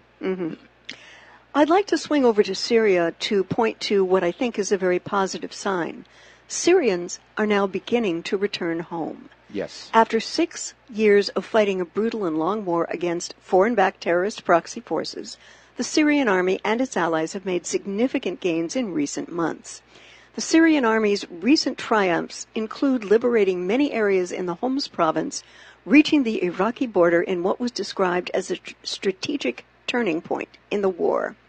In addition to securing the Aleppo province from ISIS, it is clear that the Syrian army has the upper hand in the conflict, a fact that the hawks in Washington, Brussels, Riyadh, and Tel Aviv find very difficult to stomach. And as they continue to prevail on the ground, we're looking at hundreds of thousands of Syrians beginning to feel it's safe enough for me and my family to return home. And as Andres Maheshik, the spokesperson for the UN High Commission for Refugees, the UN Refugee Agency, said in a press briefing at the end of June that many Syrians are returning to their homes partially due to a real or perceived improvement in security conditions in many regions that have been recently liberated. The UNHC is seeing a notable trend of spontaneous returns to and within Syria in 2017. Aid agencies estimate that more than 440,000 internally displaced people have returned to their homes in Syria during the first 6 months of this year. In parallel, the UNHCR has monitored over 31,000 Syrian refugees returning from neighboring countries so far in 2017. Now, Mike, I think this is a good thing. So obviously it's a good thing. Yeah. When people feel safe enough to return home after a 6-year brutal civil war that was generated from the outside, I hope that more of them are able to return as the Syrian army is able to liberate more territory. I'll tell you one thing, George Soros won't be buying them a return ticket from Europe. All the money to get them over there, I'm not sending you home. You walk home. Yeah. Oh, dear. Mr. George Soros, a very interesting human being. Oh, I thought this was funny. Well, we've known since the election that the Clintonistas could not take any responsibility for her having lost the election. Yes. So they're in their own blame game. Well, now the blame game is being upped. Bitter Clinton supporters try to unseat Bernie Sanders in Senate race. Oh, the irony. Vermont resident John Svitovsky announced on July 5th that he is challenging Senator Bernie Sanders in his upcoming re-election in 2018. In his most recent race for re-election, Sanders won over 71% of the vote, and the Democratic Party didn't bother to run a candidate. In the 2016 presidential primaries, Sanders received over 86% of the vote in Vermont. Among the small percentage of people who voted for Hillary in the state was Svitovsky, a homeless shelter director who was beginning to receive support from other disgruntled Clinton supporters across the country. Like it's Bernie Sanders' fault she lost the election when she stole it from him. I mean, come on, Mike. There's another possibility, which is that they want Bernie Sanders out of the way of any potential Democratic challenger to Trump in 2020. Okay. Because even the Democrats, they did not want Bernie Sanders any more than they wanted Trump. I mean, I find it difficult to believe that Hillary would actually try and run again in 2020. Yeah. But she might, and they'll just double up on the vote fraud again, which is why Trump's Commission on Election Integrity has got to do their job and actually crack down on all of this nonsense. And the article continues, though Sanders enjoys overwhelming support in his home state, his political opponents from around the country have isolated and built up naysayers to diminish his popularity. In June 2016, NBC host Joy Reid did a profile in the Daily Beast on Al Giordano, an anti-Sanders troll who gained a sizable following of Clinton supporters on Twitter during the primaries. Giordano claimed that he would run against Sanders, but in 2018 has yet to file and currently resides in Mexico City. In February 2016, the Daily Beast ran a hit piece meaning to perpetuate the whitewashing of Sanders' presidential campaign. It featured an interview with a black Vermont resident who claimed Sanders ignored the black community in the state. In October 2016, Politico ran an article featuring quotes from several Vermont Democrats complaining that Sanders wasn't helping Democrats in Vermont, despite the fact that Sanders had made several appearances around the country to campaign on behalf of Hillary Clinton. And now Svitovsky, a Democrat from Bridgeport, Vermont, is trying to make another case against Sanders. Boy, talk about bitter grapes, Michael. Whoa. I don't think it's bitter grapes. And when you look at that investigation into Sanders' wife, which Sanders insists is politically motivated, he may actually be right. This is too well organized and too widespread. Okay. They're trying to get Sanders out of the way of whoever it is they're going to run against Trump in 2020. That's what this is about. That certainly makes sense. And apparently with Loretta Lynch, the plot is beginning to thicken as new details emerge of her dealings with the Hillary campaign. This comes to us from Zero Hedge. it's very interesting, and you've touched on this several times. Yes. The DNC has failed to cooperate with the Russia investigators by handing over their infamous email server either to FBI or Robert Mueller's team. And if they're going to claim Russian hacking, why are they so terrified about Mueller or the FBI getting, those emails? Well, that's like you call the police and say, my house was robbed by my neighbor, and the police show up, and you say, well, you can't come in, you can't collect any evidence, just take my word for it, I've been robbed and my neighbor did it. Yeah. And it is so obvious, Trump tweeted out, apparently he is being asked about this by many of the other world leaders at the G20, and he tweeted that out, and apparently Joe Scarborough had an instant meltdown saying, Trump is mentally ill for still thinking about this. But I think that Loretta Lynch is not going to leave this situation with a lot of credibility left. And you have to wonder with the stonewalling from the DNC if this just might have something to do with this purely coincidental meeting between Loretta Lynch and Bill Clinton on a tarmac in Phoenix, and or her assurances to members of Clinton's campaign that the FBI's investigation, or matter, if you prefer, of Hillary Clinton wouldn't go too far. Now, she's now denying that she ever said that. Oh, yeah. But it's apparently it's on a paper document. Yeah. And, of course, the purely coincidental timing when Seth Rich was assassinated by a professional hitman, according to the Profile Project, was when the leaks from the DNC servers stopped. Yeah. And as they've reported before, statement seems to contradict reports that Lynch personally assured members of Hillary Clinton's campaign, potentially Amanda Renteria, that the FBI's investigation wouldn't go too far. And apparently when Loretta Lynch testified last year about her decision not to prosecute Hillary Clinton for mishandling classified information, she swore she never talked to anyone on the Clinton campaign. That categorical denial, though, made in response to a series of questions about whether she spoke with the Clinton world about remaining Attorney General if Hillary won the election, could come back to haunt her. Couldn't happen to a more deserving human being, I think. Absolutely. Yeah. And again, I don't think the narcocracy has ever been as exposed and vulnerable as it is right now. And, of course, that's why they are so upset with Donald Trump. All right, we've got to take a break for commercials. Back with the last segment of our program today after these few words. Aloha, America. Welcome back to our show. Last segment of our Pauhana Friday program here. And lovely Lady Claire, what do you want to talk about now? Well, I want to talk about one of the good fallouts from the meeting between Putin and Trump. As apparently a U.S. Special Representative for the Ukraine negotiations was appointed by the U.S. today upon the request of Russian President Vladimir Putin, according to the U.S. Secretary of State, Rex Tillerson. The U.S. Special Representative for the Ukraine negotiations was appointed by the United States, and at his request, and the announcement is going to have the Special Representative for Ukraine be Ambassador Kurt Volker.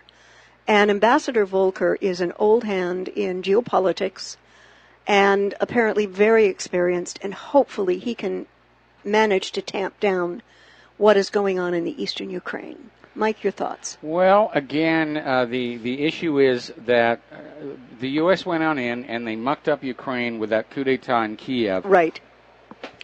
And I think they're starting to understand that we have edged a little too close to war with Russia, and that they need to back off there. At this point, there's nothing left in Ukraine anybody really wants, and they're starting to be talk about maybe pulling back from this idea of Ukraine joining the EU or joining NATO, and so it really was all for naught. And again, we don't know what was actually said between Trump and Putin.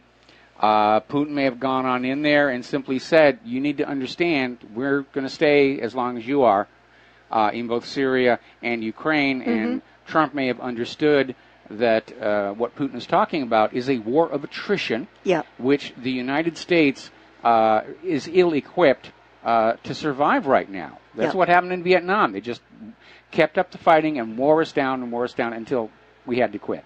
And so hopefully sanity is going to prevail, and they're going to pull on back, and that does leave the U.S. government with a real problem.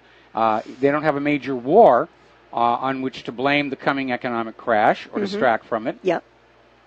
And so when the economy does come apart, we, the American people, are going to stand up there, and we're going to point our fingers at those who really deserve the blame, which is the Wall Street money junkies and their enablers on Capitol Hill.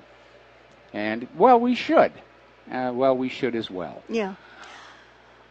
Okay. I'm hopeful for these talks between Putin and Trump, and I have a feeling that the men kind of got a measure of each other, and it was a good one. The sense I got from the video of them shaking hands was that they were meeting as potentially friends, and there's a lot of mutual respect there, which is something Putin certainly did not get from Obama. Oh, no. And I think that's a very important aspect in the Russian culture, that you treat as equals with mutual respect, and everything's going to work on out. You come on in trying to bluff your way through, especially against a chess master. Yes.